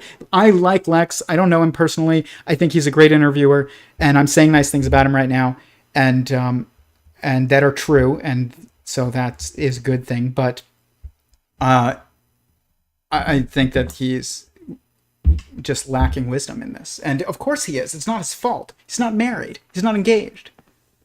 If he was married and engaged, he would not lack this wisdom. So, next clip. This was a much more disjointed stream than I was expecting, but I hope you guys are enjoying it. Women allegedly have 10 times the sense of smell and several degrees of better perception of color for one. Yes, they absolutely do. By the way, I know that because I'm married to one. Like, I live with a woman. She's constantly talking about how everything smells. Everything smells good. Everything smells bad. It doesn't matter. Like, women, that's why women love candles and scented things. And it's also why they, clean when things get dirty, because like they have an increased sense of smell, especially. So it's just a fact. And you don't know that until you live with them. You just like hear about it and you're like, women have better sense of smell. And it's like, you don't know what that means for your life until you're living with one. And then you're like, why is there candles lit every night? And also why, do we have to vacuum as often, the dog area as often as we do? Because of that. You should see Robin Hansen's latest bit on value drift over on Foresight Institute relevant, in my opinion. I will check it out. Are your ideas on the necessity of current conventionality? I don't know what that... Oh, okay, I see. Not to say they aren't currently valid concerns, but not long-term ones. Okay, gotcha, you are not interested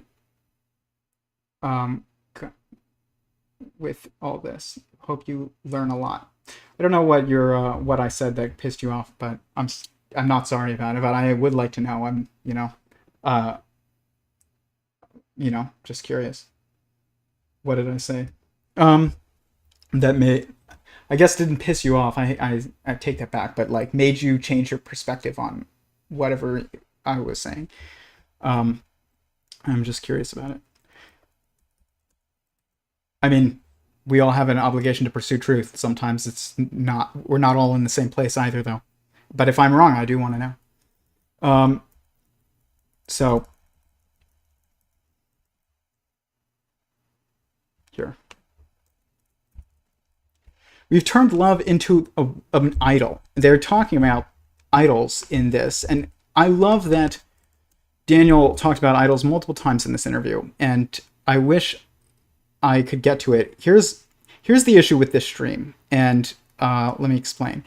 This interview that I'm talking about is 4 hours long, and it covers so much that it probably would have been better for me to break up a stream about this entire discussion or just focus on a single issue. But I wanted to focus on the stream because that's been kind of the pattern of these streams. But if you think that sounds like a better way of looking at a better model for these streams, then let me know in the chat. I used to do streams on issues and not on other discussions so much, but they were sometimes on them. But and then I switched to talking about discussions and the issues within those discussions instead of focusing on the issues and then finding different discussions on the same issue. I should probably find some type of synthesis between these two going forward in 2023, but still. In the same way that love isn't a metric, but you make metrics that look at certain parts of it. The thing I'm about to say isn't a metric, but it's a consideration. Because I thought about this a lot. I don't think there is a metric, a right one. I think that every metric by itself, without this thing we talked about of the continuous improvement, becomes a paperclip maximizer. I think that's what the idea of false idol means in terms of the model of reality not being reality. Then my sacred relationship is to reality itself, which also binds me to the unknown forever. To the known, but also to the unknown. And there's a sense of sacredness connected to the unknown that creates an epistemic humility that is always seeking not just to optimize the thing I know, but to learn new stuff and to be open to perceive reality directly. So my model never becomes sacred. My model's useful. So the model can't be the false idol. Correct. Yeah. And this is why the first verse of the Tao Te Ching is the Tao that is nameable is not the eternal Tao. The naming. This is also why it says, shall have no false idols in the Ten Commandments and stuff. It is a primary requirement. It means like that you are dedicated to the truth. But the thing is that there are two aspects of the truth. Two sides of the truth always. The truth is always two-sided, but that doesn't mean they are two different opposed things at once.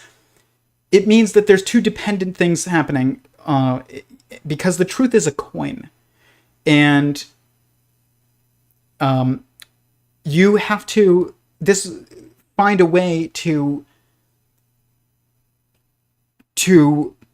optimize towards two things at once that seem mutually exclusive but are actually dependent.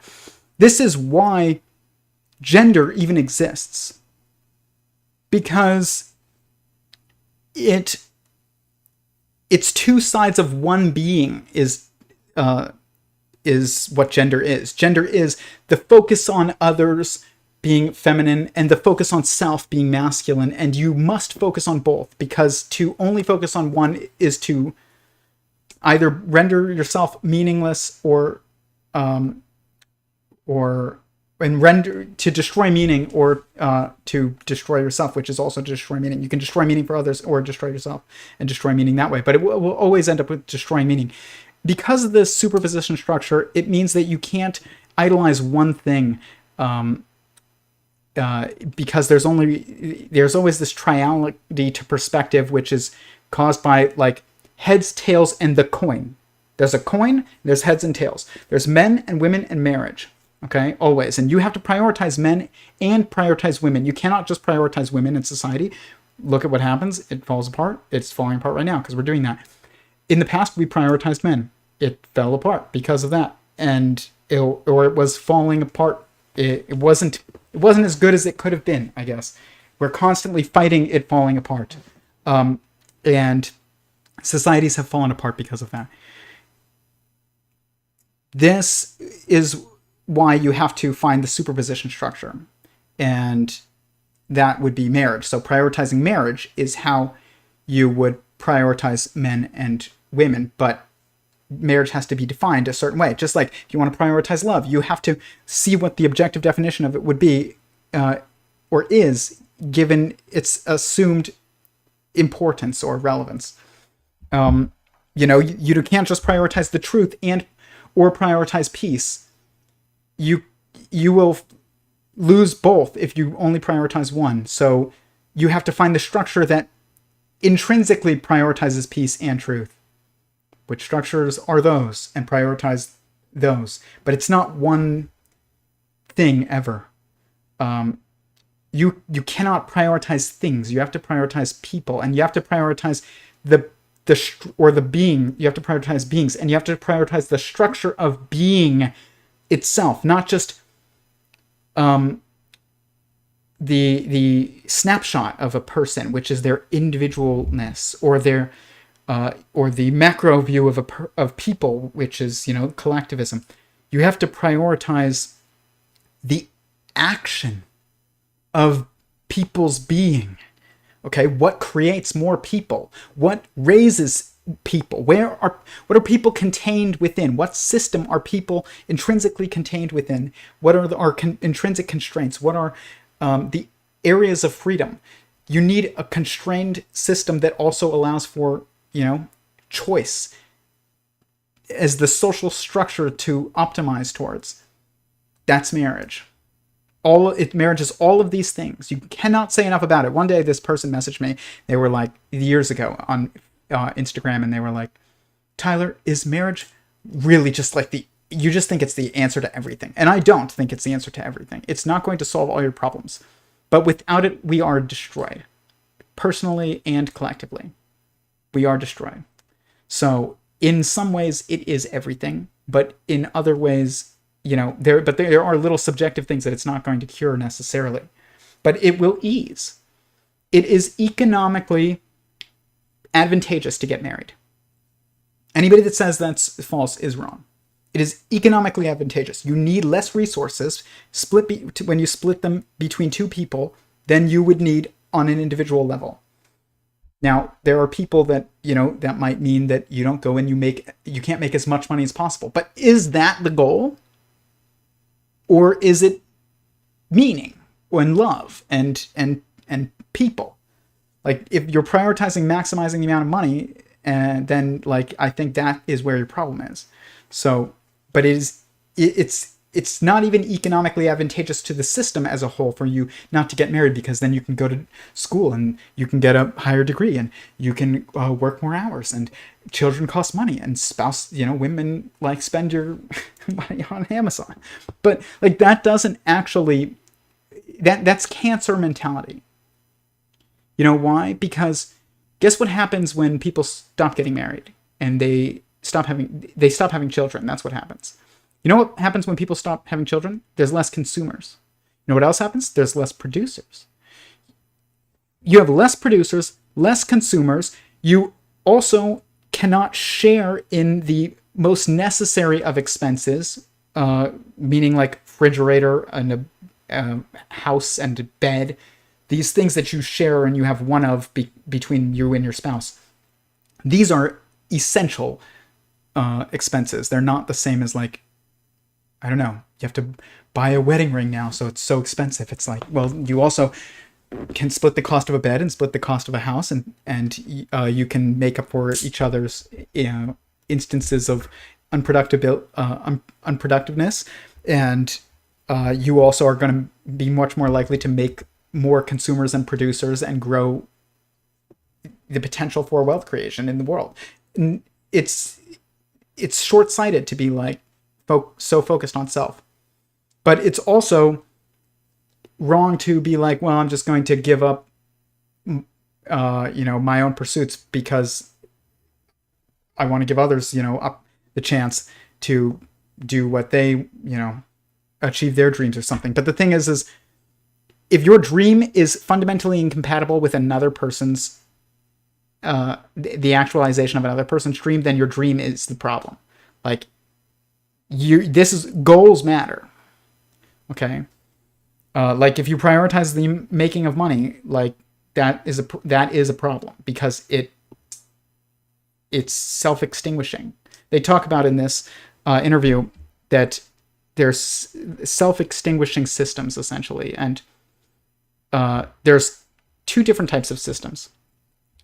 There's systems that are self-perpetuating, and there are systems that are self-extinguishing, that are really non-systems. Okay, and the idea that a human being is a self-extinguishing system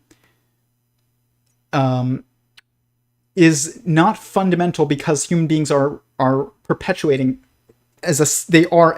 humanity is a perpetuating system. Even if individuals die, they are a perpetuating system only within certain, social structures, essentially, at least today. So, which is marriage. It just is. So, anything that is self-extinguishing is cancerous. It's cancer is self-extinguishing. Prioritizing the maximization of money in the short term, not in the long term, in the short term it's cancerous. It's literally cancerous. Maximizing shareholder value is cancerous. It's cancerous. It is not, but and maximizing individual bank, the number in your bank account if that's the priority, that's cancerous. So is sleeping around with a bunch of people and never committing to any of them is cancerous. I don't know, feminism that denies the value of men completely as capable of things that are unique, cancerous. It's like when your cell is like, oh, we don't need those other cells. We've got ourselves. Okay, good luck. The system will collapse, and you won't see it happen until it does. Cancer doesn't know that it's going to die. And because it's lacking fundamental wisdom of the system that it's within and that sustains it, and of its responsibilities to others around it. So cancer is a fascinating thing because it is a disease that manifests on multiple levels of being, not just the cellular level. It is something that manifests in human society. I remember Milo Yiannopoulos, who, I don't have like strong opinions on him or anything like that, but I do remember everybody was freaking out in like 2016 or something like that, that he said feminism is cancer. And he was right, though. That's why people freaked out, and because it caught on. So is like misogyny is also cancer. Like Andrew Tate mentality is cancer. And what's cancerous about it is that it isn't maximizing the amount of love. It's self-interested. There was this tweet that went up, and it was like, and I'm not saying he's cancer, but like the mentality that he has put out there regarding what masculinity is cancer. It's cancer. He literally, let me explain a self-extinguishing system in this relevant topic. I know he's been arrested. I don't care about like what's going on with him, but I care about what is masculinity, and I care about what is our personal responsibility. Andrew Tate has said that his women, that he could have tons of women essentially, and that they don't expect commitment from him, and that's because he's a high status male. And to some degree, there's this relativistic truth to that, but it's still cancer.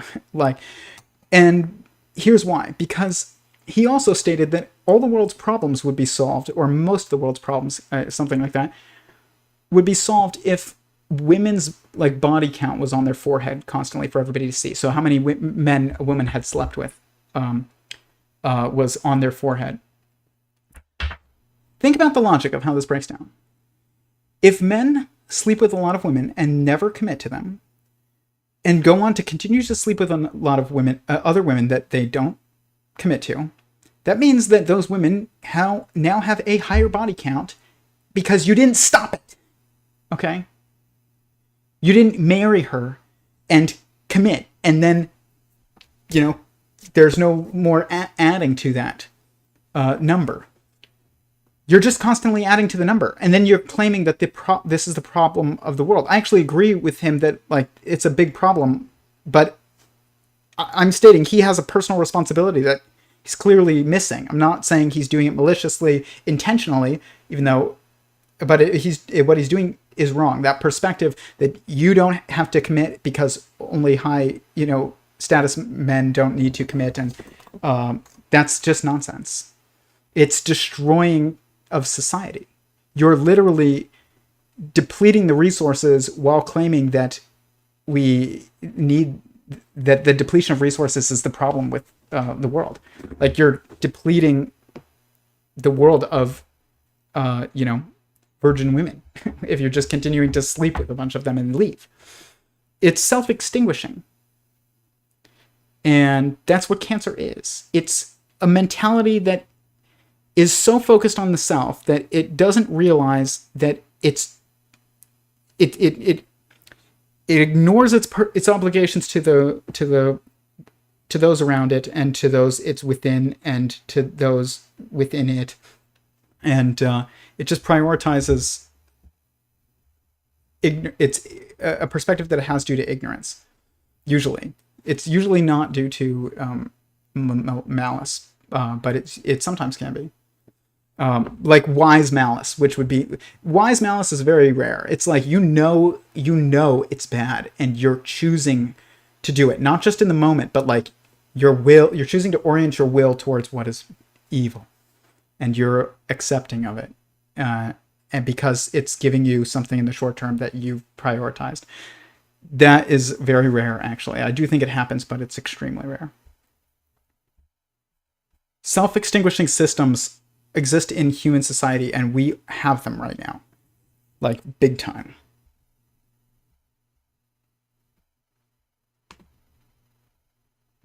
So in this, they also talk about, and like I said, this was just way too long a stream. I'm probably going to do another one on these concepts and on this stream again, but in this stream, they talk about how What is basically what is the kind of world we're trying to create? Really?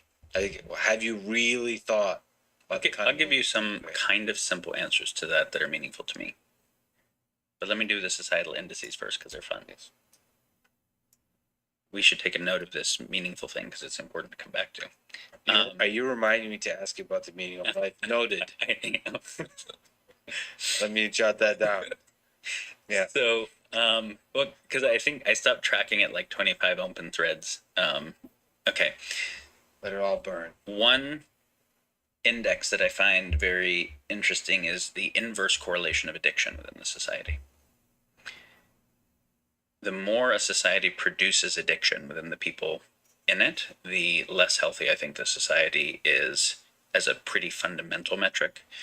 And so the more the individuals feel that there are less compulsive things in compelling them to behave in ways that are destructive to their own values, and insofar as a civilization is conditioning and influencing the individuals within it, the inverse of addiction.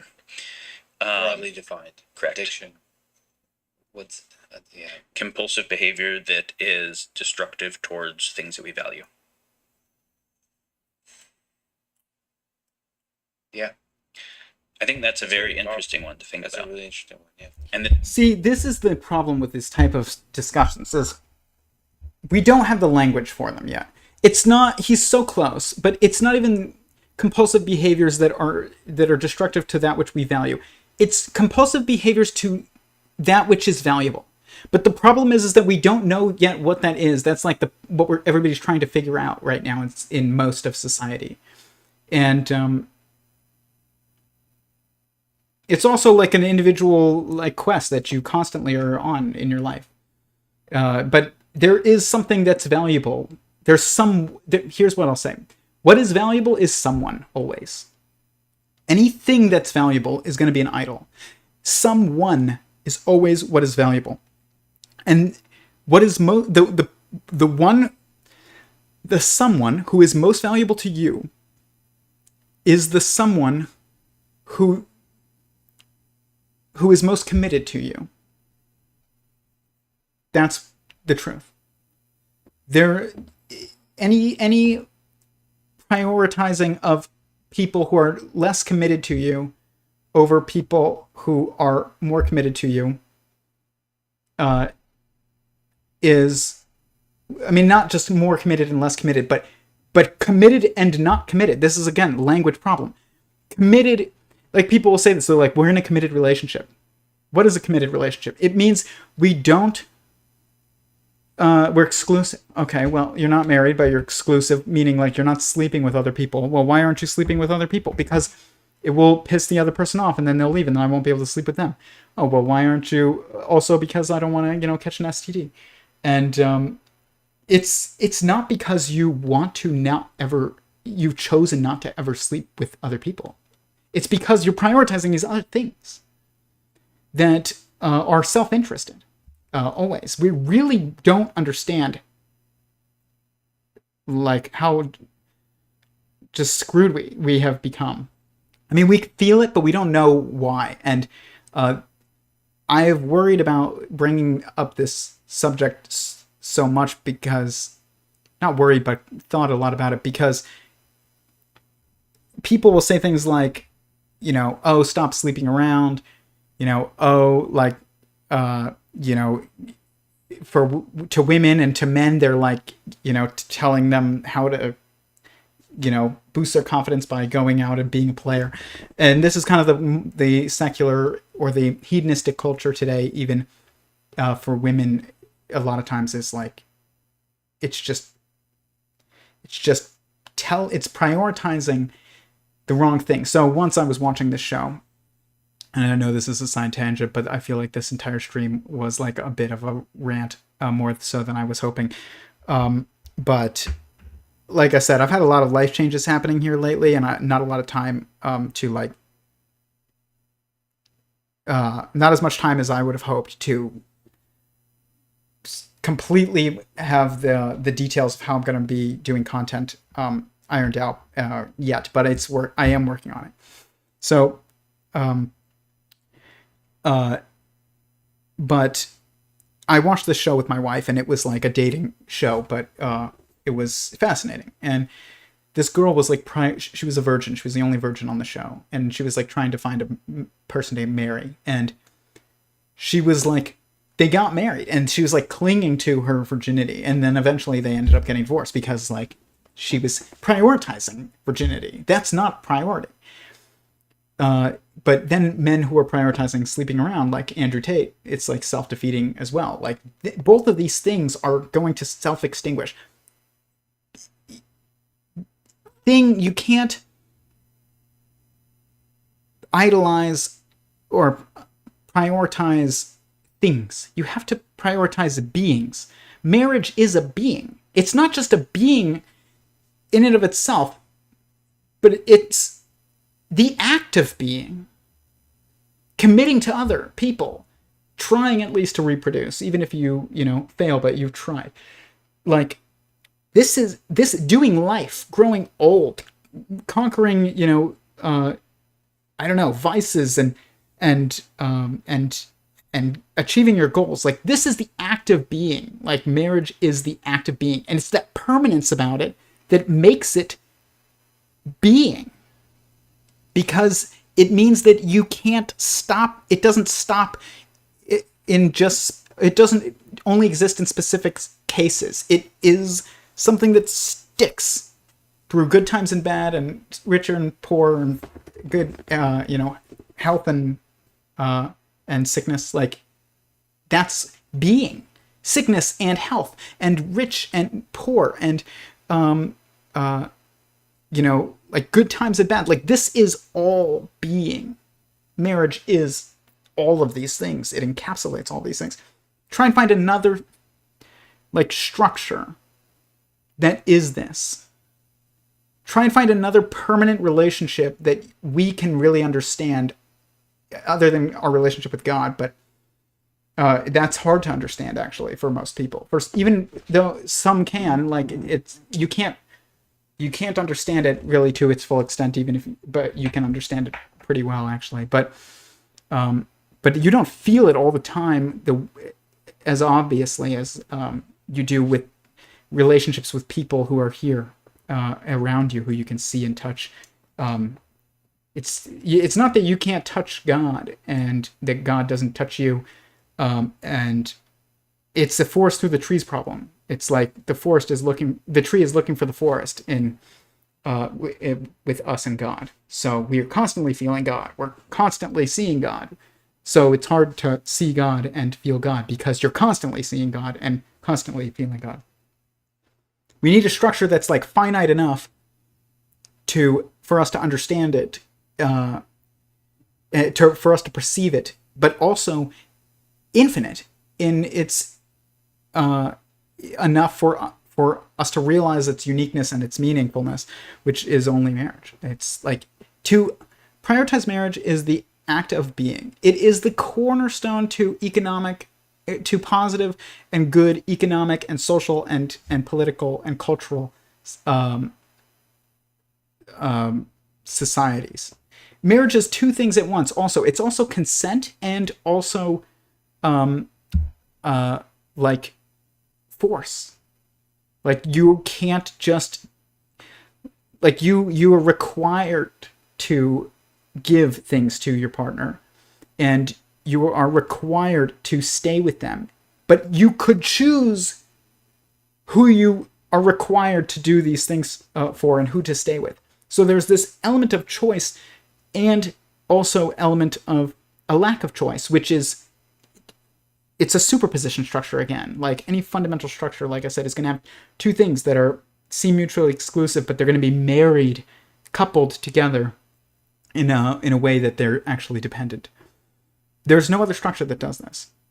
And people say things. You have Jordan Peterson all the time, and he is doing a class on marriage, and I'm probably going to take a look at it and do a stream on it. And I give him credit for that. But he talks about cleaning your room, and I agree with that. I clean my desk before every stream, even though you guys can't see it, because it helps me keep my thought process in line. Sometimes, apparently, not always. And but what does it mean to clean your room and to get your own life in order? Like, what does that really mean? People don't know. It's like, well, you should move out of your house with your parents. Get out of your parents' basement and get a job and this and that. Why? So your job can fire you when you're no longer an asset, or it's no longer convenient to have you around. Why should you date if people are just going to leave you for someone else or not commit to you because there's other people? Why should you do anything? Why should you move out of your house? What's the point? Who you're trying to impress? You're not getting married.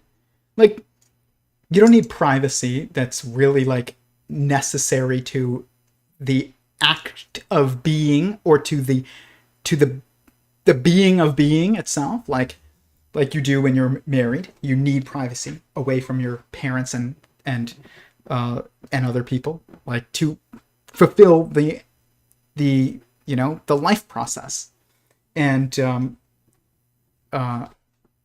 be. But you don't need privacy to be outside of marriage. What do you need privacy for? Because privacy is for the sake of like either hiding things or being intimate, and like how intimate are you going to get with people outside of marriage? I mean, I get it. You can get we can say it's intimate, but it's actually not. When you're having sex with people outside of marriage, it's not intimacy. Intimacy means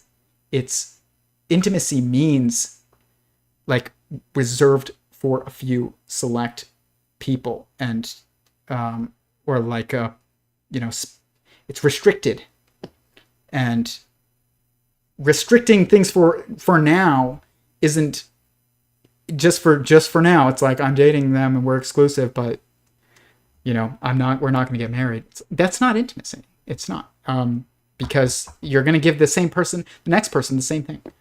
It means like it's not just restrictive. It's in the moment. It's like eternally restrictive. Like, there's people who you treat differently than anyone else, always, than you ever will. That is intimate. And so like, why do you need privacy? Like, you lose all reason, and you lose the goal, and you lose the binding energy of society. You lose so much if you're not going to accept that marriage is like, it's the thing. You need free choice in of who you pair with. So choice is an intrinsic necessity to meaning. It is, because it's what differentiates us, and your impact on another is what creates meaning. And so someone has to be another, which means that there has to be a choice. Marriage is the place where there is choice. It's also the place where there's not so much choice that it destroys meaning. Because now there's no more like permanence of impact. Like, there's no more commitment, which is what permanent impact comes from. Like, everything is destroyed outside of this. This is why the true destroyer of destructive technology was birth control. And it is because sex is the most powerful instinct that we have. And like I said, the more out of alignment your instincts are with your environment, the more destructive they become to you. And then the less they work for you, the more they work against you. You evolved to have instincts for a reason. And like, your goal is not to suppress those instincts. It's to channel them. That's the point. People will say things like, oh, like, you need to get control of your instincts. It's like, no. Channel them towards what their purpose is. You shouldn't stop having sex. You should have sex, but in a constrained environment. Like playing with a hole puncher over here. But there's, channel it to that which it makes it a positive thing. And that's true of also, everything. Your desire for material things, and I'm saving for a watch, guys. Like I'm not like against making money or having nice things or sex or anything like that, but like if we're going to have a better society, you have to have personal responsibilities that are so like they are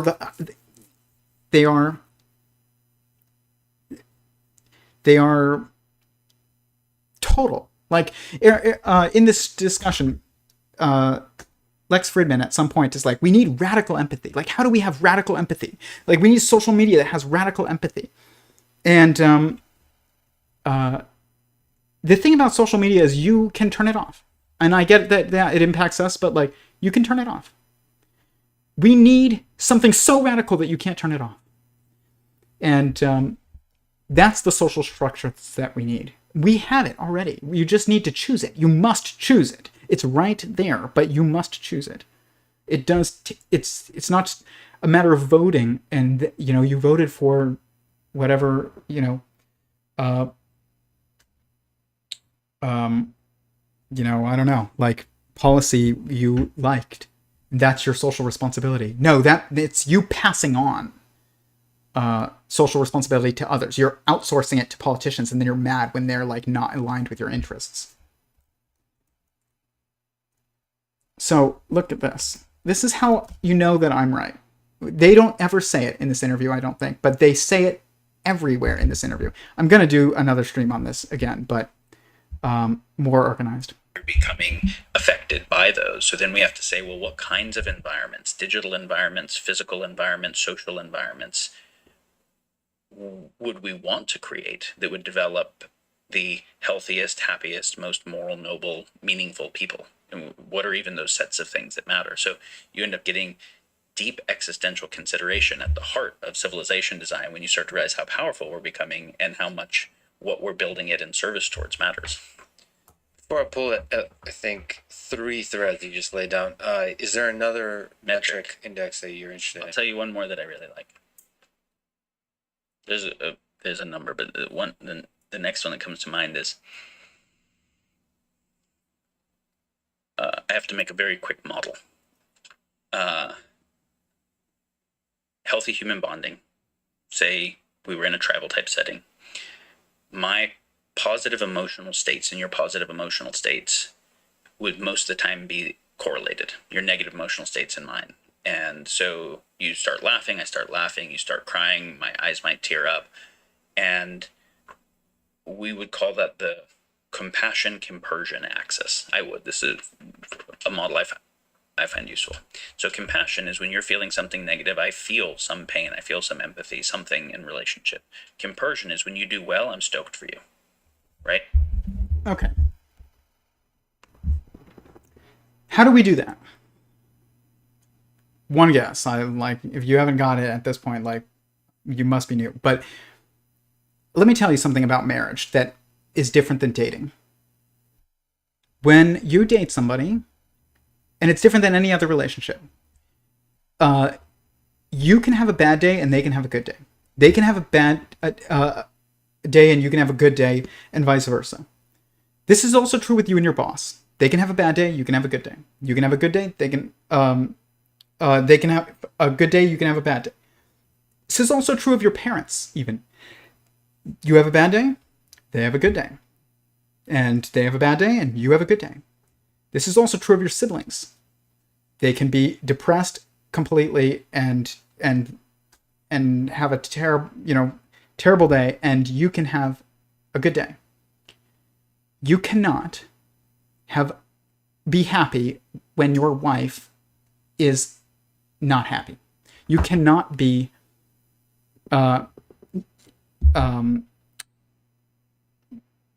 if they are distressed and depressed, it will distress and depress you. This is also true of husbands and wives, vice versa. It doesn't matter. You're so intrinsically tied, and this was one of the things that I've realized, and it's beyond even like the obvious when you're in it, like manifestation of this. I can be in another room or away now at this point, having out of the house, and if my wife is having a good day, I have a good day, or I feel good. And if she has a bad day, I can feel it. If I am having a bad day and I'm in my office, I will walk out there and she will be having a bad day. She won't even know that I'm having a bad day. It's crazy. It's the weirdest thing. And when two people are committed, and it does take commitment, it doesn't just mean like you have a piece of paper and so therefore like you guys are emotionally aligned. No. Being in a marriage means like you're committed to the marriage. Like that's part of it. When that is occurring and two people are committed, that is a marriage too. It's both of you are committed. It's not just one. You cannot have. It is inevitable that you are emotionally entangled, completely. And if you're emotionally entangled, then you are completely entangled. Completely entangled. And if you're emotionally entangled with somebody who you're in a relationship with for life, then like you cannot be more. There is no greater amount of entanglement that you can experience. And your cells are emotionally entangled with you. Okay? Like, if they start to die and not do well, you're going to feel sick. If you hurt yourself, it's going to hurt your cells, too. If you start, I don't know, like, you don't ever sleep, or you, drink too much or something, you poison yourself, your cells are going to feel it. You are emotionally entangled with your cells. It is a marriage. But it's just it's a hierarchical marriage in a different, between levels, not on the same level. And, but what he's talking about when he's like, Lex Fridman's like, we need radical empathy. How do we have radical empathy? How are you going to convince me that I need to feel like so, not even just how you're going to convince me that I need to feel something for somebody who I've never met on the other side of the world. How do I know what is good to feel, or how I should truly feel about how they feel? Like, I don't know enough about their life. They don't know enough about my life in order for us to even know how to feel about each other's feelings. Okay? Like, you have to be together in order to be together. And there is no social media way of doing this. It can help, there's things that we can do to improve social media, and it's a project that I'm personally working on. But, and same thing with governments, and same thing with, economic systems and companies and things like that. But not even just convincing people that they should feel for others is not even the only problem. It's how should they, like, nobody knows how they should feel about other people who are separate from them, not one with them. And one with each other means like one in being, like you are living together, and you're being together. You're not just living together, you're being together. You are reproducing or trying, or you're committed, and you sleep together. And I don't just mean sex. I mean like when you lay down and you turn your body off for the 8 hours or whatever, like you're doing that with somebody. You are also waking up with them. You're eating with them. Like you're going through being with someone else is the only way to have radical empathy. It's not just like, oh, I think good things about people, and like we should really, how do we make people think good things? Lex Fridman in this says at some point, he's like, what if like YouTube gave people a poll after they watched a video and said, like, how did this watching this content make you a better person or not? And like how people answer can be used to drive traffic towards them. And that's like, you don't see the obvious problem with that. Like, people want to see what they want to see, and they're going to say whatever they need to say in order to see what they want to see. And like, this is why I say you need, if you're going to judge whether or not you're treating somebody well or not, like, it's how you want your own to be treated, not just you, because we are willing to do things that we know are bad, but are, short-term fulfilling something that we would, ourselves want. Like, if we want to eat candy, or, I don't know, any action that is not really good for you, but we'll know it's not good for us, but we'll do it. But like, you're much less likely to like encourage it of the people that you care the most about in the world that are not you. And like this entanglement of compassion is something that takes a conscious choice, but it's something that it takes. Radical empathy takes radical action. Lex Fridman doesn't know what it's like for the people that he says for the to be the people that he would say nice things about, like online. Like, and I'm not saying you shouldn't say nice things about people. You should say nice things if they're true, but that's not radical empathy.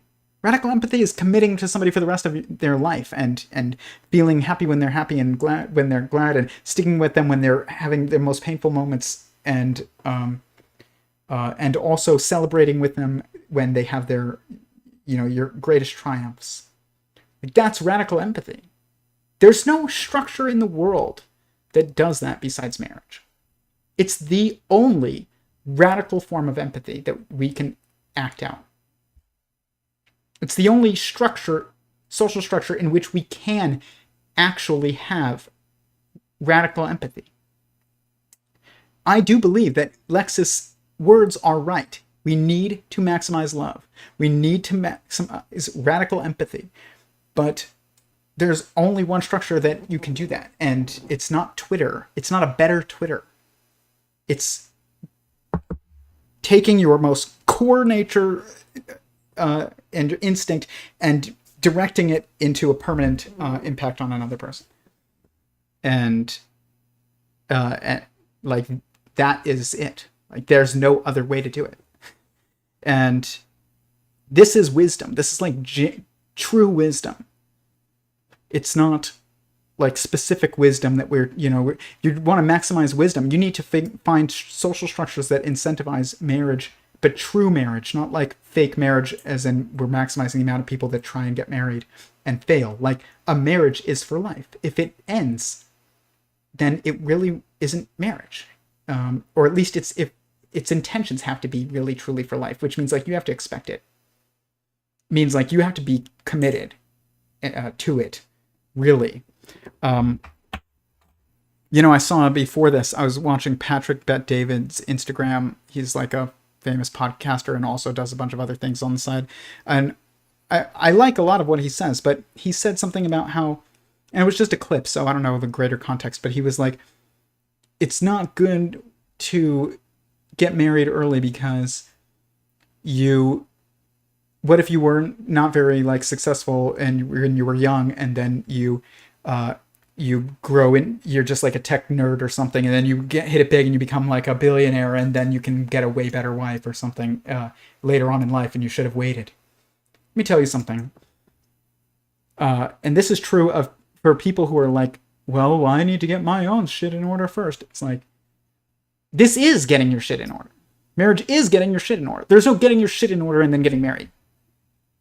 Like, there's some things that you have to, that would be, if there are things that you really need to stop before you get married, not when you get married, then you really have some serious things going on in your life that are unique and specific. But if you're just like a normal person and you just have, you know, your, I don't know, like your own vices and things like that that aren't really, really, really unique, like they stop at marriage, not before. And it is getting your shit in order, is getting married. But think about this. What Patrick Bet-David said is like, you should wait because then, you know, what if you could have done much better? Let me tell you something. If you ever have that mentality of you should wait until it's like the optimal, the until it's the best person you could have had, or until you have all the money that you know you could ever need, or you can afford this or afford that. You can afford anything that you need to afford. Trust me. It doesn't matter what your income is. You do need a source of income usually, but what that is like doesn't need to be much. If you're going to postpone marriage, which means like you're not just delaying marriage for yourself, you're basically passing on people who would be good choices for you now because of the possibility of somebody who might be better later. If you have that mentality, you will never get married. And if you ever do get married, you will absolutely get divorced. Richer and poorer.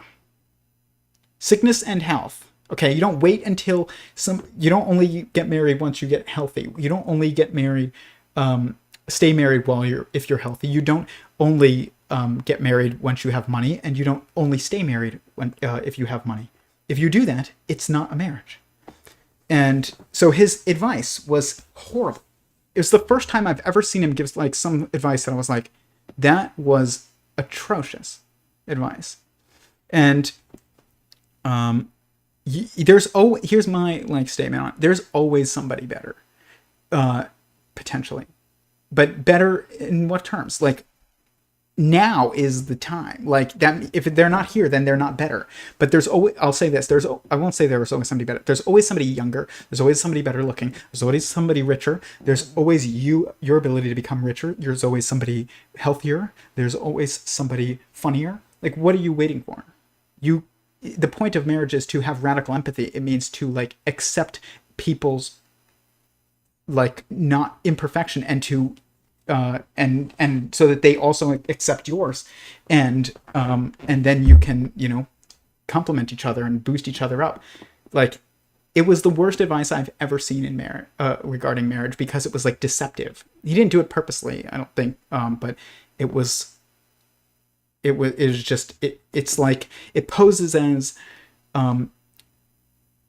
almost being pro-marriage, but it's not pro-marriage at all. It's actually like totally antithetical. What would you want? Would you want men to pass on marrying your daughter, so that now there's, you know, less guys trying to marry your daughter, and there's for the sake of like maybe there's somebody better. Like, you have to apply this. Radical empathy means treating other people like they were your own. And what he said violated all of these things. But this index that Daniel Schmachtenberger is talking about, where like when somebody gets really happy and you're happy with them, and somebody gets really sad and experiences pain, you feel it. And like where Lex Fridman's like, we need radical empathy and like maximize love. It's like, there's only one way to do this. And it's not a popular opinion at all. Like, I've noticed every other person out there, like Andrew Tate, is claiming that if you're an awesome rich dude, like, I don't know, awesome, but like if you're like a rich dude and you know, take care of yourself and buy nice things, like, you don't need to commit to women because they won't expect it from you and you shouldn't promise it. Like, that is a popular, he has exploded, and that mentality has exploded because it's appealing, because it says you don't need responsibility. It's other people's responsibility. It's women who need to put their number on their forehead, but not you that needs to stop sleeping with others, with a bunch of them. Like, it's same thing with, you know, people who state things like, oh, well, you gotta wait until you this or this or this or that. It doesn't matter. It's constant excuses. This is not, or when people say, "Oh, you need to vote. It's your civic duty to vote." That is such a popular social, cultural, political trend because it is denying of personal responsibility, and it's the outsourcing of responsibility, and which is the denying of it. But getting married is, it's hard now because it used to be that you didn't have consistent sex until you got married. And so like there was a desire to get married. That's why like Orthodox cultures and communities, they get married like that when they're young because like there's this drive driving you. And if the birth control pill destroyed us because the glue of society, or is destroying the glue of society, I will say, because now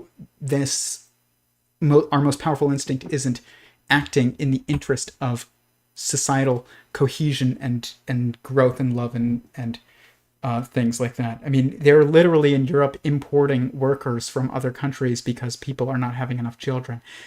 They are apparently, according to Elon Musk, outselling adult diapers more than baby diapers in Japan. How are you going to have a continually like productive economic model in that environment? There's less consumers. Like there's just one way for society to go forward. I'm not saying that that we can save it or anything like that. You can maximize, the sense and meaning and joy in your own life by going down this road, even if the mainstream culture does not. But God will somehow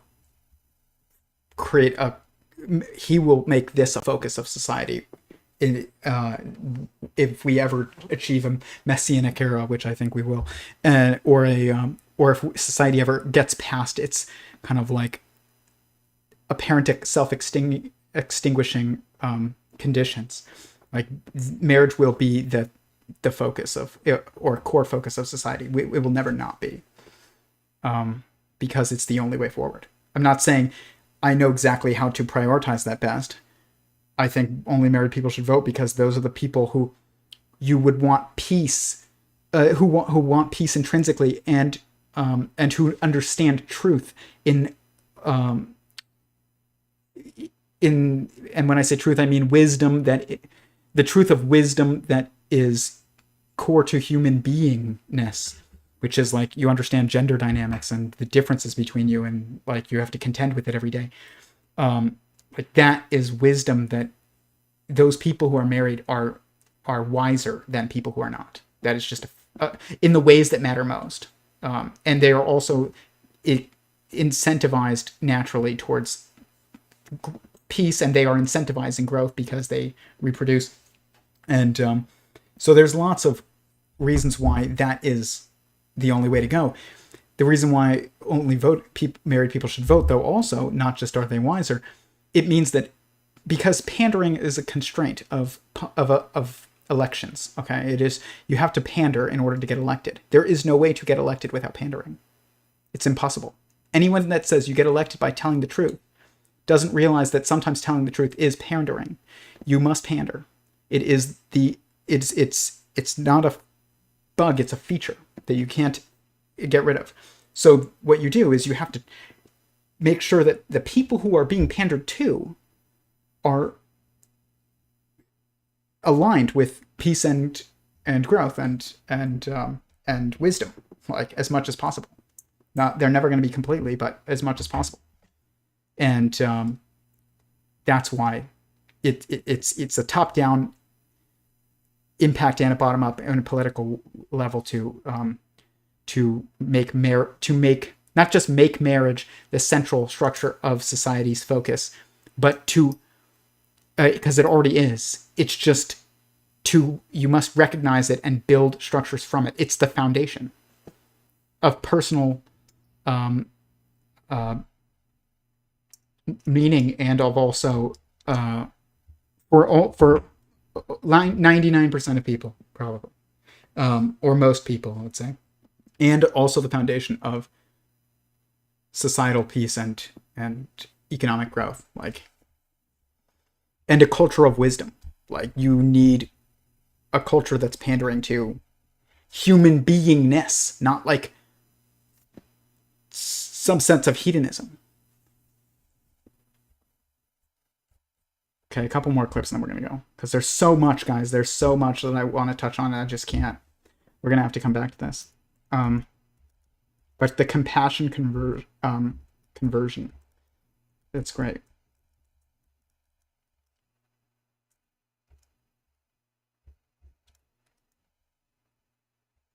Let's see here.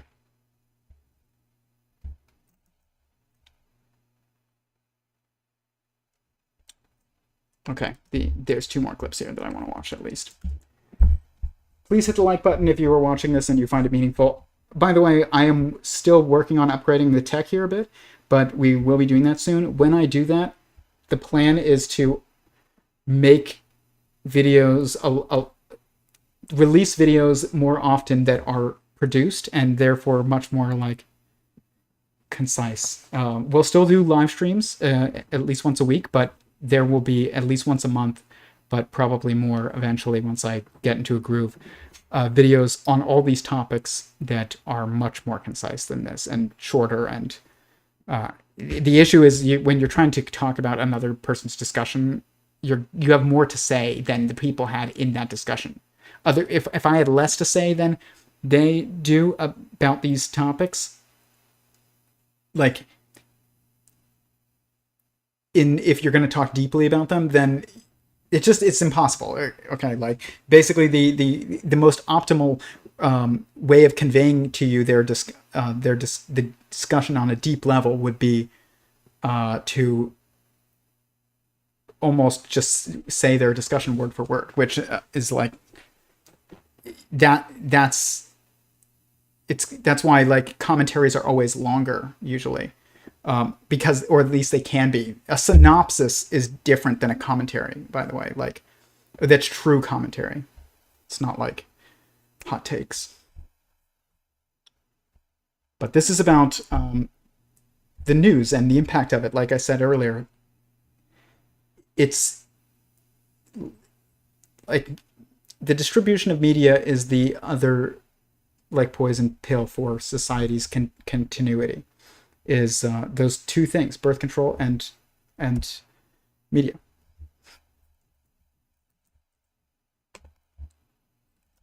Or distribution of media. Person said, if you could give me a perfect newspaper and a broken government, or, I'm paraphrasing, or a broken government and perfect newspaper, I wouldn't hesitate to take the perfect newspaper. Because if the people understand what's going on, they can build a new government. If they don't understand what's going on, they can't possibly make good choices.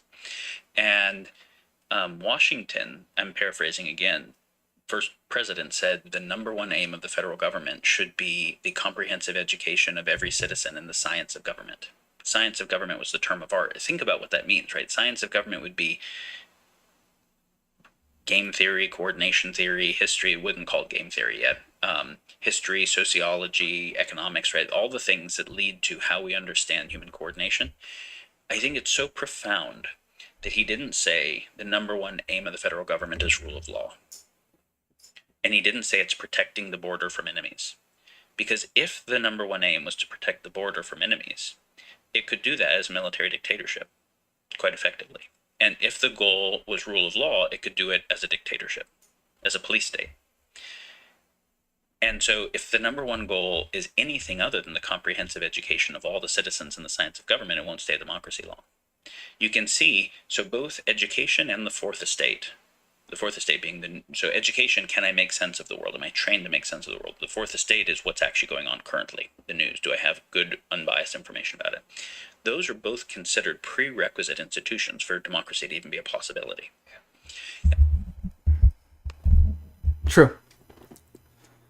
But what he said, though, isn't really the important things. When he's like, well, this would be like what we need to teach people is like game theory and like, history, and history to some degree is important. But it's always warped when you read it and you're never getting the full side of it. And there are some things that you need to know about history, but they're actually far fewer than we would normally think. And there are far fewer things you need to know about economics than we normally tell people. When people take economics in school, they used to have like home ec. It was like, how do you cook? How do you distribute resources is really like what how do you create resources and distribute them in the home? That was great. It's gone. Home ec is gone. We need home economics 2.0, which is we need to show people that sharing of resources is an economically advantageous decision. And when I say that, I mean like we need to show that marriage is the only profitable. It's not just efficient. It's so efficient that it's profitable in the long term and the short term. It's not the most profitable thing in the short term necessarily always, but it doesn't matter what's the most profitable thing in the short term if it's not also the most profitable thing in the long term. And I guess I would say it actually is the most profitable thing in the shortest term. I'm not talking months. I mean like moments. Like when you buy something, that's how short. You buy one bed, you buy one apartment or one house for two people. Like that is instant economic efficiency versus, I don't know, like working goals or something like that. But it's also, like I said, the only thing that creates more producers and consumers. So it's the only economically profitable system. And we don't teach that at all. You're not taught that. People will say things like, oh, you got tax breaks if you're married. That doesn't even matter nearly as much as the intrinsic economic benefits. Not just benefits, requirements. Requirements. People talk about, we need to use less resources. We need minimalism. And then it's like, okay, get one bed for two people. Get one fridge for two people. Get one apartment or one house for two people. Like, this is minimalism and maximalism at the same time, because you're also growing the amount of people. At least the structure of marriage grows the amount of people, even if you individually aren't able to do it. And we don't teach that. That's home ec. That's economics. That economic, the impacts of the economics of marriage are completely necessary to the system being healthy as a whole. People are like, well, the middle class is really shrinking. Guys, first of all, what the hell is a middle class? Let's see something here.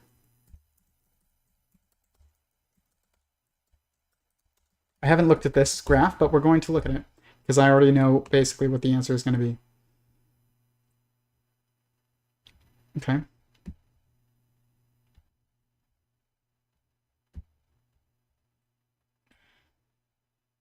Marriage rate in the United States. Obviously, just declining. It started to pick up again a little bit right here, and that's good. But it's been declining.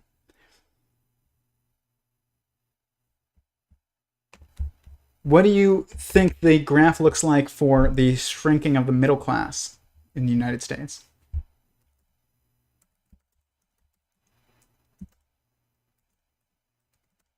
I don't know what metrics you would use to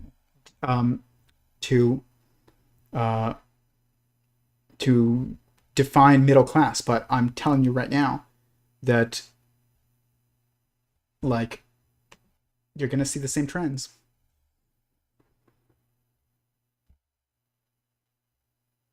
I guess share of working age households earning a middle class income has declined significantly in recent decades. What do you think is going to change that? Interest rates? Do you think that interest rates actually have that big of an impact on that? Like over time, over decades? No. if you want to build a better society, the answer is actually very simple. In every way, it's very simple, but it's also extremely, it requires everything from you. It literally requires everything from you, but you also gain everything from it.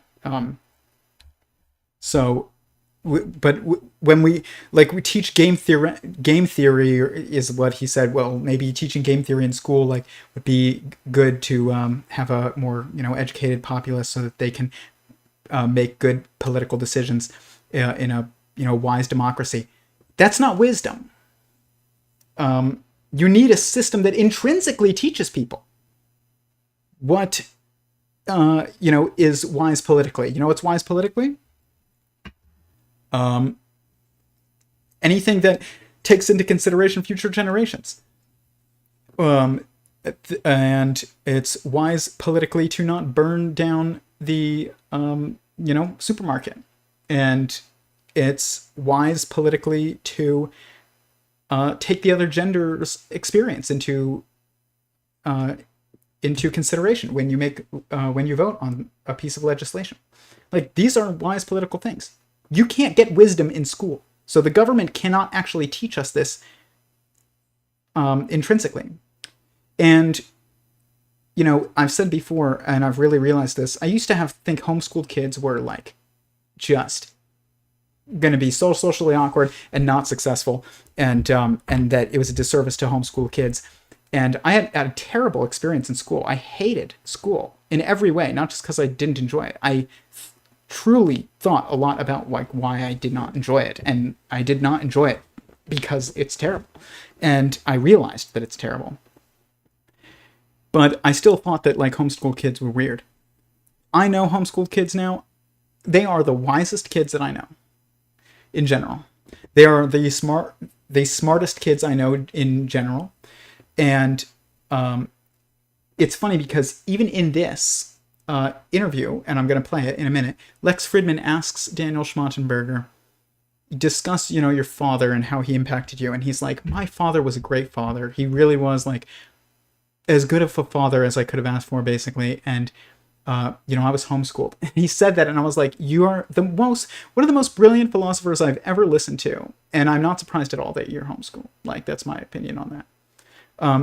Schools are the outsourcing of parenting to the third person. And that means that you cannot do that without substituting wisdom for knowledge. Okay? And without wisdom, knowledge outside of wisdom. So if you're we need to learn history in order to know about communism, we need to learn game theory about how to learn how to, incentivize a good society. Do you think people are going to be thinking about game theory when they go to vote, and how it's going to impact the macro, political state of the nation or something like that? Absolutely not. But you know what is easy to understand? That you don't want to burn down the supermarket when you're relying upon it because you're married, and you're relying upon peace, and you're in a structure that's in it for the long haul. So you're not just here to just burn everything down so that you can build what you want afterwards. You want to do things the right way. And he even says this. He's like, I don't want to destroy the United States. He's like, I would like to see us improve our social political systems, but I'm not one for burning them all down and then starting from scratch in a violent way. And there's no way to do it in a non-violent way. Or it's not incentivized. Peace must be incentivized in order to do that in a non-violent way. There's no way to do it from a top-down authoritarian perspective, and there's no way to do it from bottom-up, let's all hold hands and sing Kumbaya perspective. It will always end up in violence. You have to tie people with radical empathy to each other so that you really don't want violence around you, because what if that person who you're supposed to spend the rest of your life relying upon gets hurt? You don't want to go riot in the streets and throw Molotov cocktails at cops because of the media when you are married. You know what I did during the 2020 riots with I was living with my fiance at the time, and I was committed, which we were we were married. Basically, like in practice, essentially, I holed up in my house. I could hear the violence outside my house where I lived in LA, and people clashing with the police. And I saw fires being lit, like in the distances, and smoke, and things were burned down, that I drove by, later on. That, and you don't want people smashing windows of businesses and things like that you rely on, and that maybe are your own businesses when you are trying to build a life with somebody. You're not trying to tear it down. Like, that's game theory in a way that everybody can understand and everybody can implement. And the economics of sharing resources in a marriage is something everyone can understand and everybody can implement. And when you do it, it's reinforced into wisdom by your experience. You cannot teach people things outside of context of personal experience. This is something that working on sentient singularity theory has taught me very much so, is that firsthand experience must be prioritized always. You cannot prioritize secondhand information above firsthand information, or you will lose your ability to orient within the sense-making process. This is far simpler than everybody's making it out to be, but nobody wants to maybe realize that we really have to embrace personal responsibility, and in a way that isn't, I'm going to go and I'm going to volunteer at the soup kitchen for a weekend. It's like, I'm committing to be with somebody whether they get sick, whether they are poor, whether they piss me off, and whether or not they ever become a good cook. Like, it's like, you're committed. That's a huge thing to ask people, and I get that, but you have everything to gain and everything to lose. Everything to gain by doing it, and everything to lose if we don't embrace that. It is the devaluing of the marriage as the central structure of reality, and pushing it onto that's due to racism, and it's due to sexism, and it's due to classism, and just blaming of others always, constantly. That's all these things are. That blaming racism, blaming sexism, blaming classism, blaming politicians, blaming the banks, blaming, I don't know, interest rates. Like, it's all outsourcing. We need to stop the outsourcing. And that starts with, everything. Like, it starts with homeschooling your children. I will absolutely homeschool my kids. I will make any sacrifice that I need to in order to homeschool my kids. I will live in a house half the size of another house in order to homeschool my children. I will sacrifice anything in order to parent my kids the way that I think they need to be parented, and give them, the best chance at making sense of the world and succeeding objectively as they can. What else is worth that much? What, your house? A big house in a nice neighborhood? Why do you need to go to a nice neighborhood if you're going to homeschool your kids? You don't care what the schools are like in the neighborhood. Oh, I'm going to look up the ratings of the schools. Why? You don't need them to be good. They're terrible anyways, even if they have a high rating. It's like Rotten Tomatoes. Trust me. It's just all rigged. Or the metric is, the voters are detached, and the critic. It's so funny when you watch Rotten Tomatoes. It's like audience score 85%, critic score 20%, and it's like, well, obviously these why are these people even employed? These critics, isn't their job to know what's good and not? And it's just, they clearly don't. There's something else incentivizing their decisions. That same thing goes with, it happens with everything. It happens with democracy. It happens with, our education institutions. It happens with everything. The news is another constraint that's tough, but it also takes embracing personal responsibility. Guys, I went through a phase where I got so into politics, and I went into working in politics and all these things, and I followed every news that I could. I followed everything from CNN to Breitbart to Fox to MSNBC to, independent journalists on all sides for a while. And then I realized none of this is helping me live my life. I unfollowed all of them. I don't follow the Daily Wire anymore, and I don't follow CNN anymore, and I don't follow Fox anymore, and I don't follow CBS anymore. I don't need to know any of these things. True news travels in niches. News is only news if it is relevant to you. If it is not relevant to you, it is gossip. And the sages constantly warn about the destructiveness of gossip. They're not talking about you, talking about people that you know in the office next to the water cooler. They're talking alone. They might also be talking about that, but they're also definitely talking about what we call the news now. It's not the news, it's gossip. The news is important for us to know because it impacts our life. Our decisions will be impacted by the information that we receive. If that is not the case, then you should not be watching it. It's literally a waste of your time, and it's incentivizing. It's pornography at that point. It's gossip pornography. It also takes personal responsibility to be like, I'm just not going to watch that. Like, you know, you have to be like, yeah, people are going to watch Fox News, but I'm not. And like, people are going to watch CNN, but I'm not, because I don't, like, I have more important things. And that is trying to incentivize something that is antithetical to what is, should be the goal of my life. Like, there's no way to detach personal responsibility from this stuff. We can form social groups and structures and cultures that are more healthy, and that is something I'm very like focused on, and I want that. But like, we can't even start that discussion of how to build a better social media until we recognize the centrality and importance of things that matter more to than that.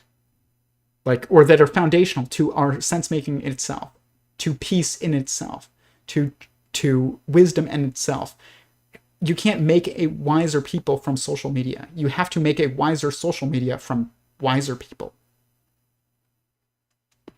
And then it can be self-reinforcing. But if you want to change the culture, like, you have to change. You can't not change and change the culture. There's a directionality to these things.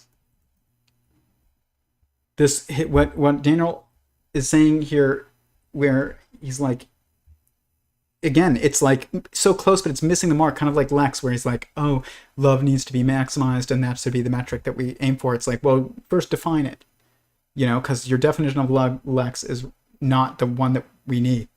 And also, Daniel here is right, again, where he's like, the primary role of government is to educate its people to be wise, essentially. But that doesn't mean teaching the right things in schools. It means setting up a system that incentivizes people to learn wisdom. It doesn't have to be like it can't be you sitting in a classroom. It doesn't even not have to be you sitting in the classroom. It can't be. You're literally like taking people out of the real world to teach them about the real world. It's so crazy. Apprenticeships are down, and like master's degrees are what everybody's seeking instead of apprenticeships now. That's going to lead to an unwise populace. Like, there's no way around that.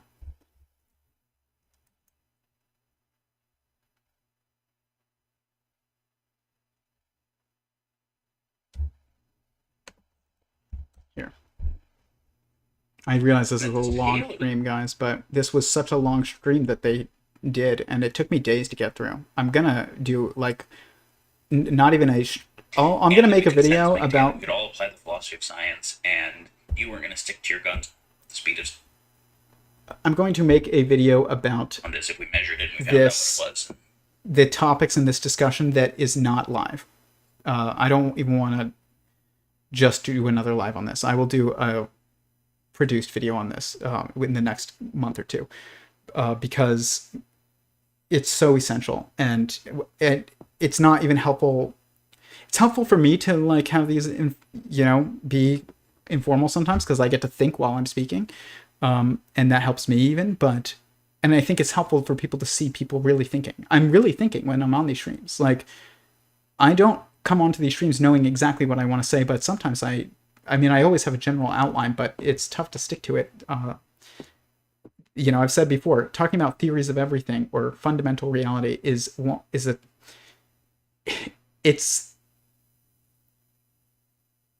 it requires a circuitous approach.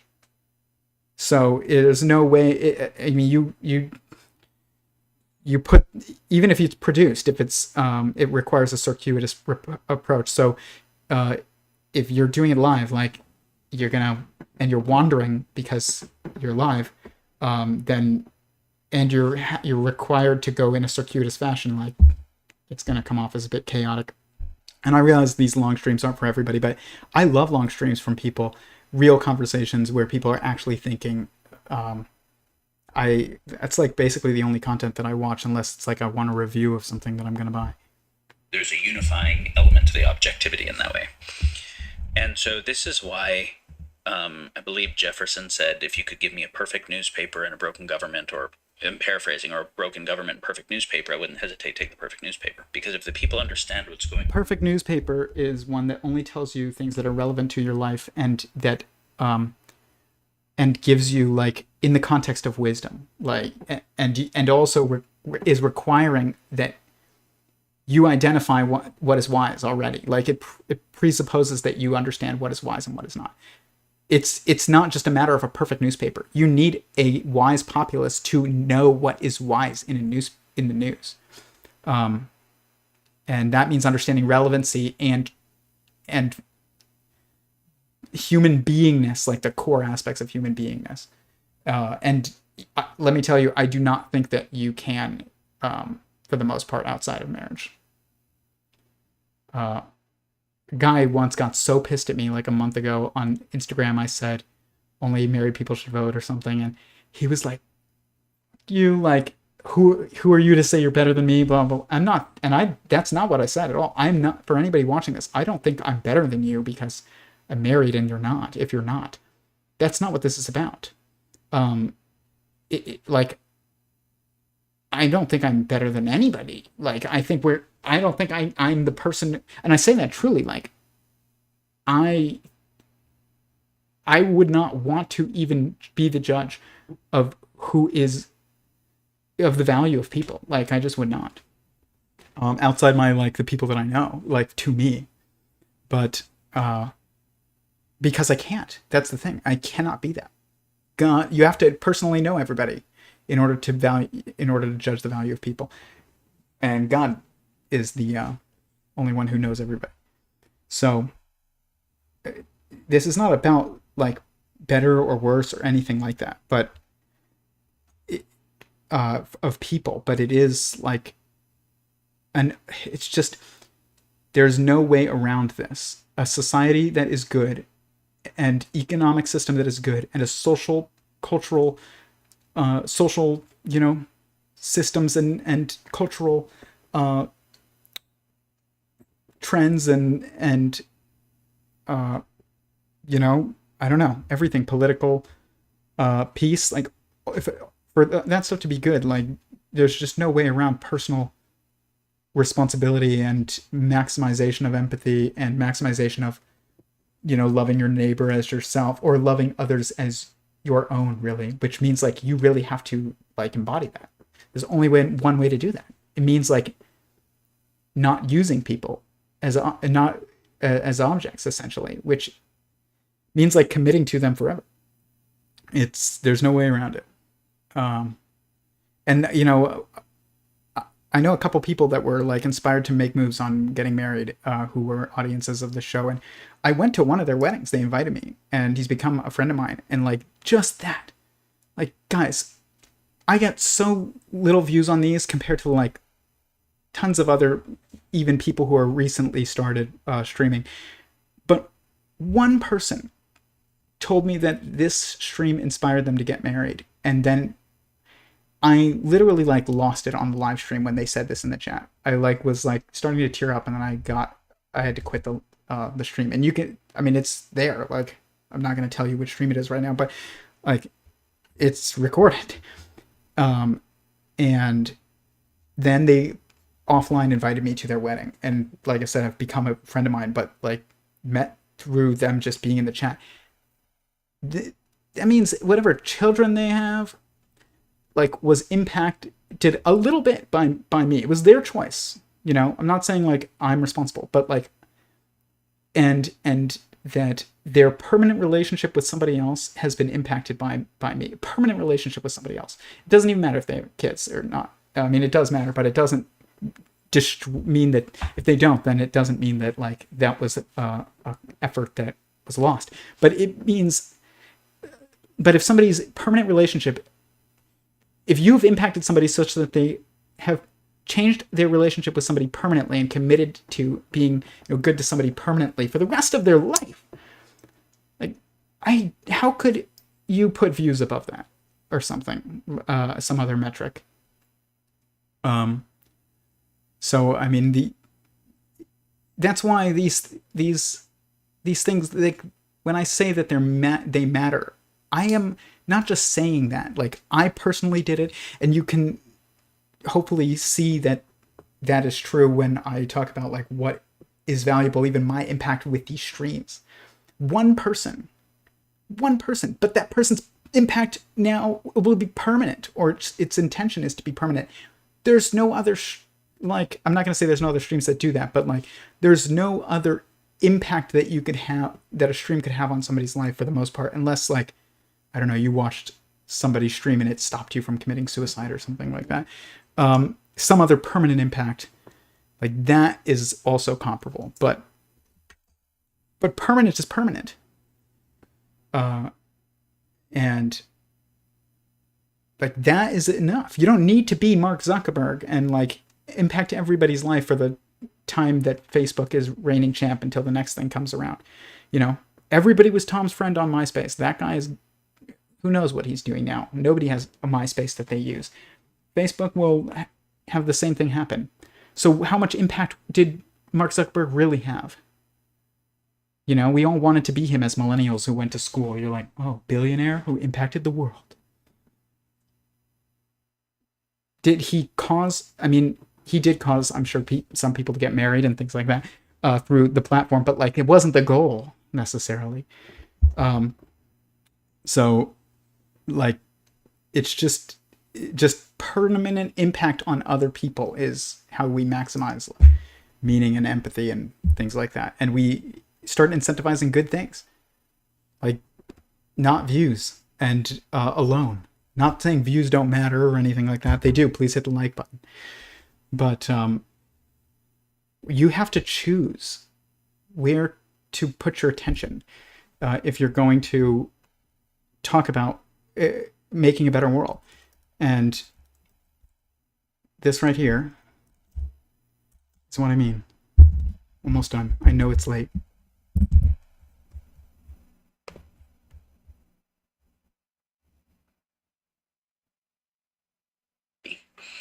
And so if you want to affect people's behavior and still have them feel free, capital ends up being a way to do that. But I think affecting their attention is even deeper. Because if I can affect their attention, I can both affect what they want and what they believe and what they feel. And we statistically know this very clearly. Facebook has done studies that based on changing the feed, it can change beliefs, emotional dispositions, etc. And so I think there's a way that the harvest and directing of attention is even a more powerful system than capitalism. It is effective.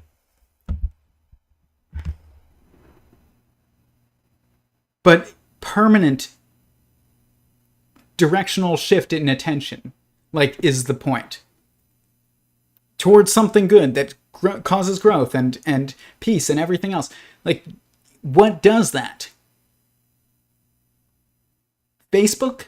Like, they're talking about Facebook, but Facebook isn't the point. You have to build from something else. You have to have a culture first. Stop talking about the tech.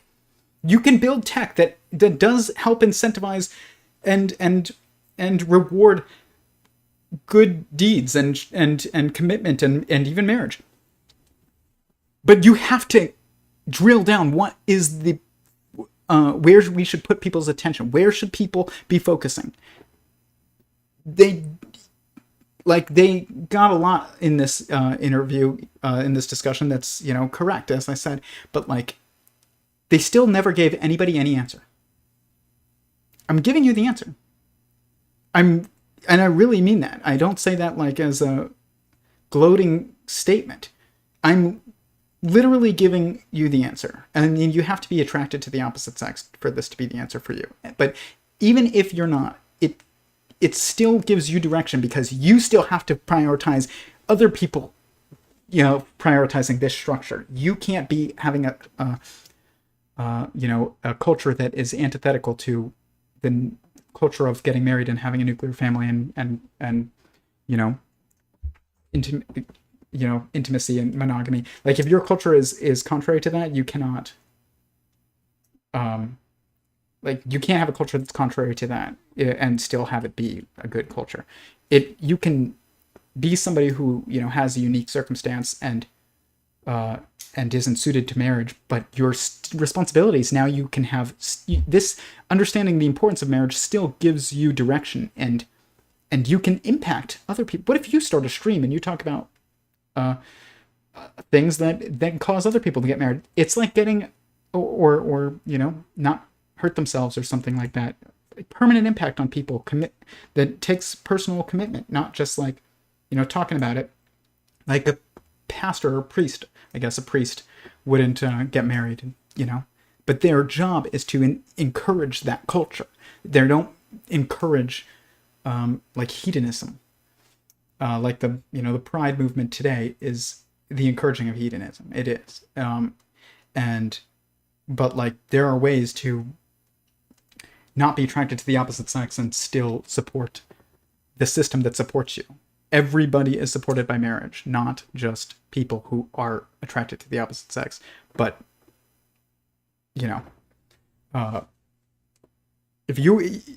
you are attracted to the opposite sex, you have so much responsibility in this world. You're so important. And that's why you have so much responsibility. But that's a good thing. There is no one who isn't really important who doesn't have much responsibility. They are completely correlated. So there's no message that somebody could give you about how much you matter because you are here and our unique little flower and whatever like that. There's no amount of people that could tell you that could ever truly convey that as much as I am conveying to you by telling you that you have a responsibility of permanent commitments. And that responsibility of permanent commitments means that you are infinitely valuable. There's no one that could match the amount of value that I'm trying to describe to you of yourself, who isn't giving that message. There's no one that can tell you you don't have responsibilities and also tell you that you are super valuable and have it really make sense. There isn't. So that is also my message that I'm trying to show, not just preach, but show. My wedding is on this YouTube channel. I live streamed it for a reason, not just to get clicks and views, because it's important that people see, the actions of other people. What if I just told you I was married? Who knows? You don't know. But because you can see it. And if I just told you, oh, everybody, you should get married and stop sleeping around, it's well, what are you doing? If you're not embodying it or trying, at least. Nobody's perfect. But I'm trying to walk a walk here, not just talk a talk. And it is the only way forward. You have to walk forward. You can't just speak your way forward. There's just no way. So I don't think that it's right to even talk about these, to talk about how to build a better Twitter before you're married, or you realize the necessity of marriage and really, which I don't know how you really, it'd be a rare case if you weren't already married. I don't want Lex Fridman in charge of making the next Twitter. I do not. Absolutely do not. And I like Lex, but like, no. If he gets married, then I would be much more comfortable with him making the next Twitter.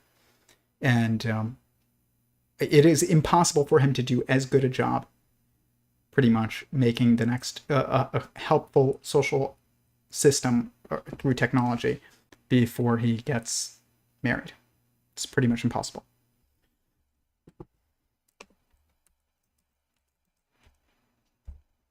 When I said the homeschooling thing, this is, and like I said, directing attention.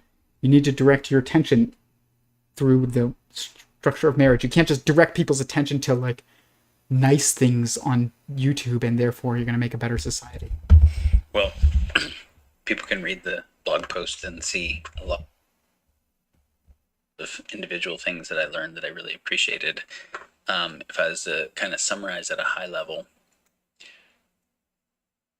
I had a really incredible dad, like very, very unusually positive set of experiences. He was committed. We were homeschooled, and he was committed to work from home, to be available, and like prioritize fathering in a really deep way. He goes on to talk about how the things that he taught him and the projects that they worked together on, building things. That is what I will do. I will give up any career opportunity that I have to homeschool my children. They will not be raised by somebody who is not intrinsically tied to them. You know, if you're a parent and your kid is just, and you're a committed parent and your kid is just suffering, like, you will suffer. And at least for the time that you are being a committed parent and living, with them and raising them.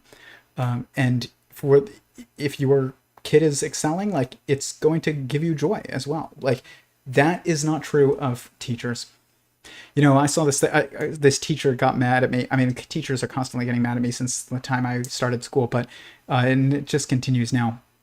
But I posted something on my personal Instagram story, and it was like, I think Dave Ramsey, who normally says things that are pretty wise, but it was just pandering, and he was like, teachers, you're so important, you are heroes, and you are the only ones who, have to, being a teacher means you're the only one who has to, like, steal supplies from home, and means, being the only ones who realize, like, what it's like to be ecstatic, and also to experience, like, being super sad at your work.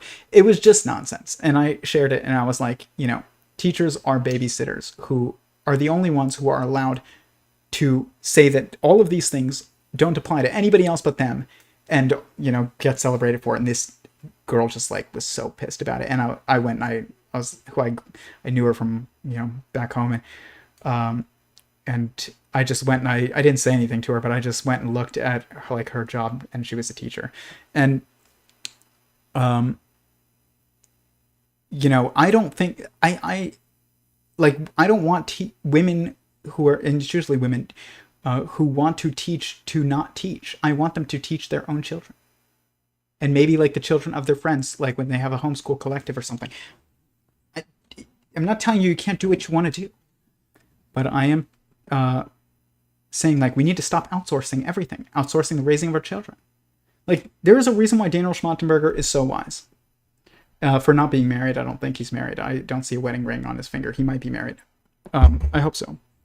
But he also never talks about marriage in here, so, like, it makes me think that he's not married. Otherwise, like, he would have realized probably that all the things that he said were encapsulated within marriage.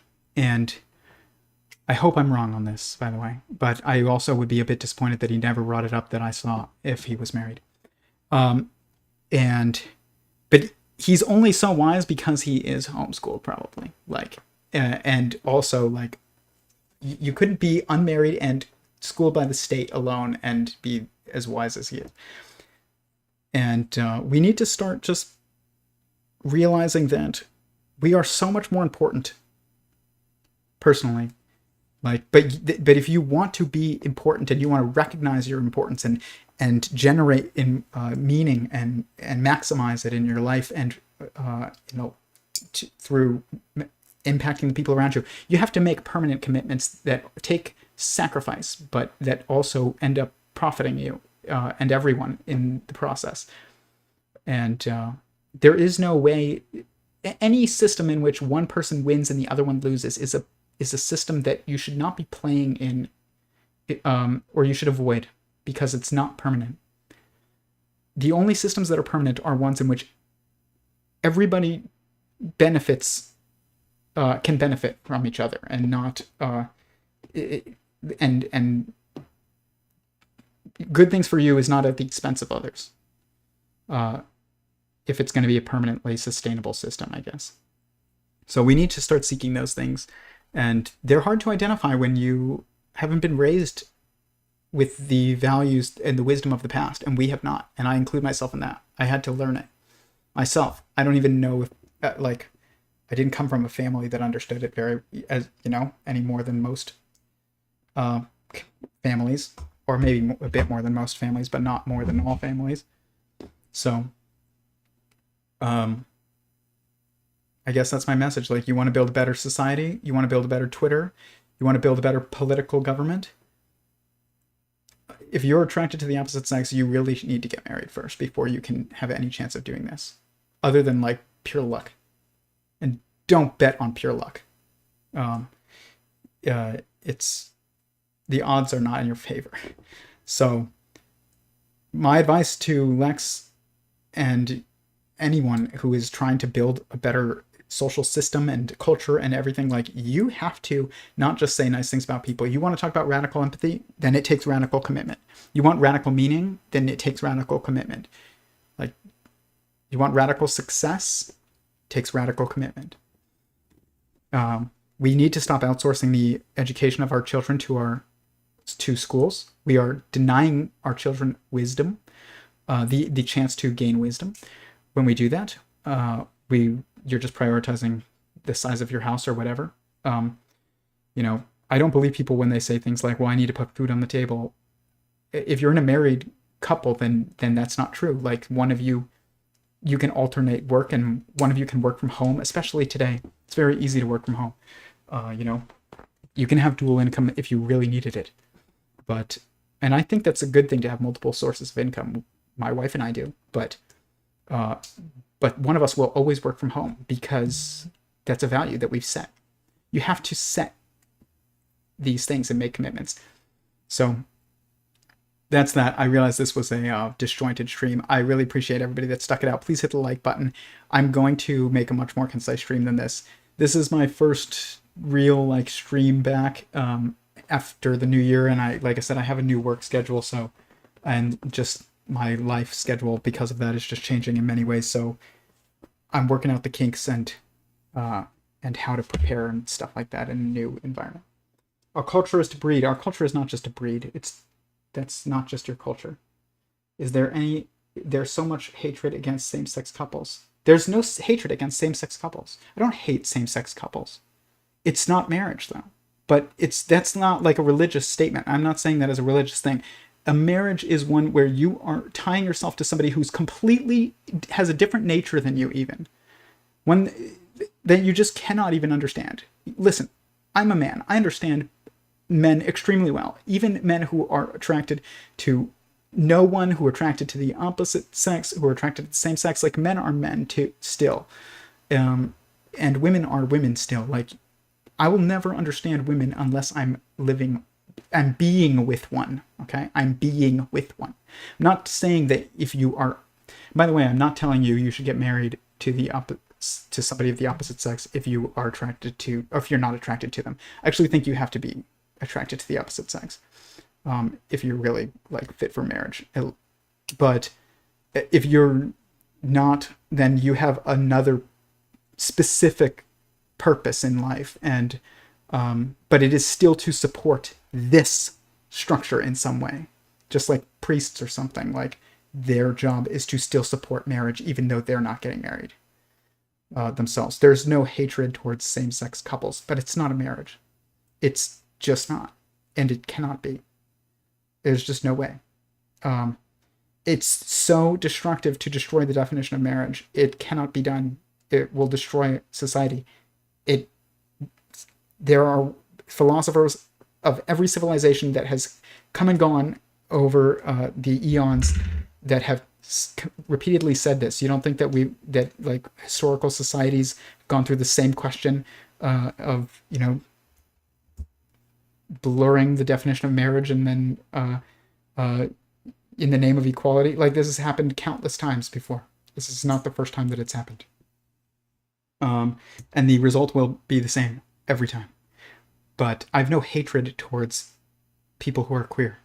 And I say that as a technical term, like, I mean, like, people who are not attracted to the opposite sex. I think that we need to stop, like, there's only two definitions about sexual orientation that matter. One of them would be queer, which means, like, you're not attracted to the opposite sex. And the other one would be common, which means that you are attracted to the opposite sex. And nothing else matters. Right now, we define it wrongly. We are like,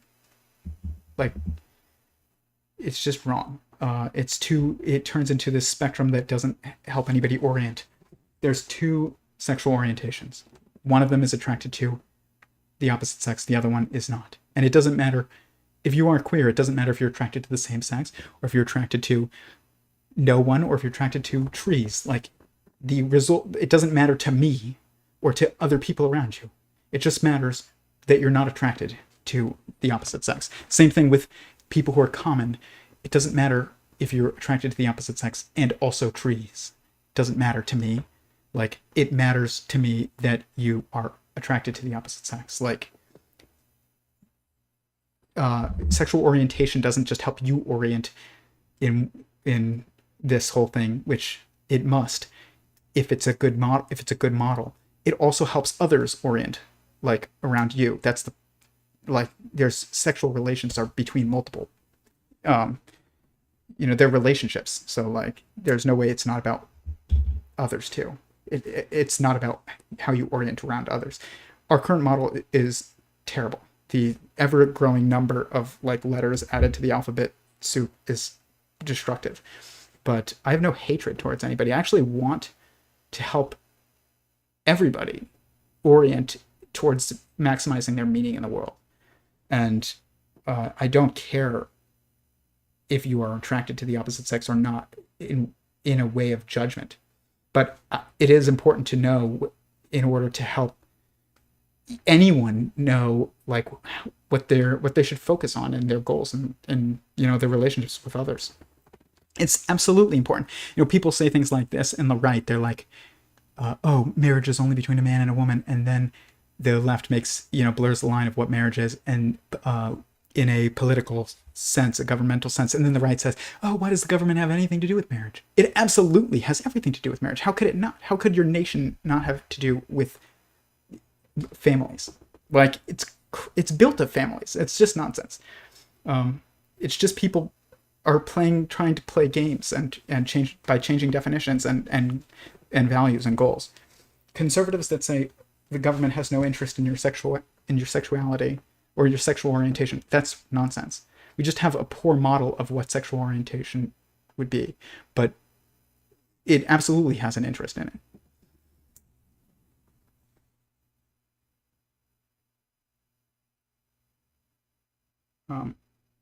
Anyways, that was a question. Okay, I'm sorry I misunderstood. No, it's okay. I don't think you misunderstood. You just, I didn't talk about it, but I'm fine with people asking about it. I think it's very important.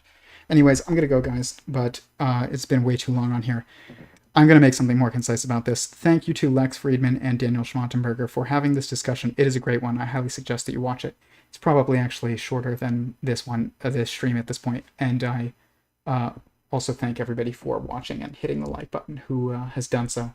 Please share with anybody who you think this is valuable. Also, if you see a clip of this that you think is important, clip it, put it up anywhere that you want. That's fine with me. Just don't take me out of context. And that's fine. I don't mind at all. So I realize these are long and there's snippets that are important to people. So thank you, everyone. Peace, and until next week.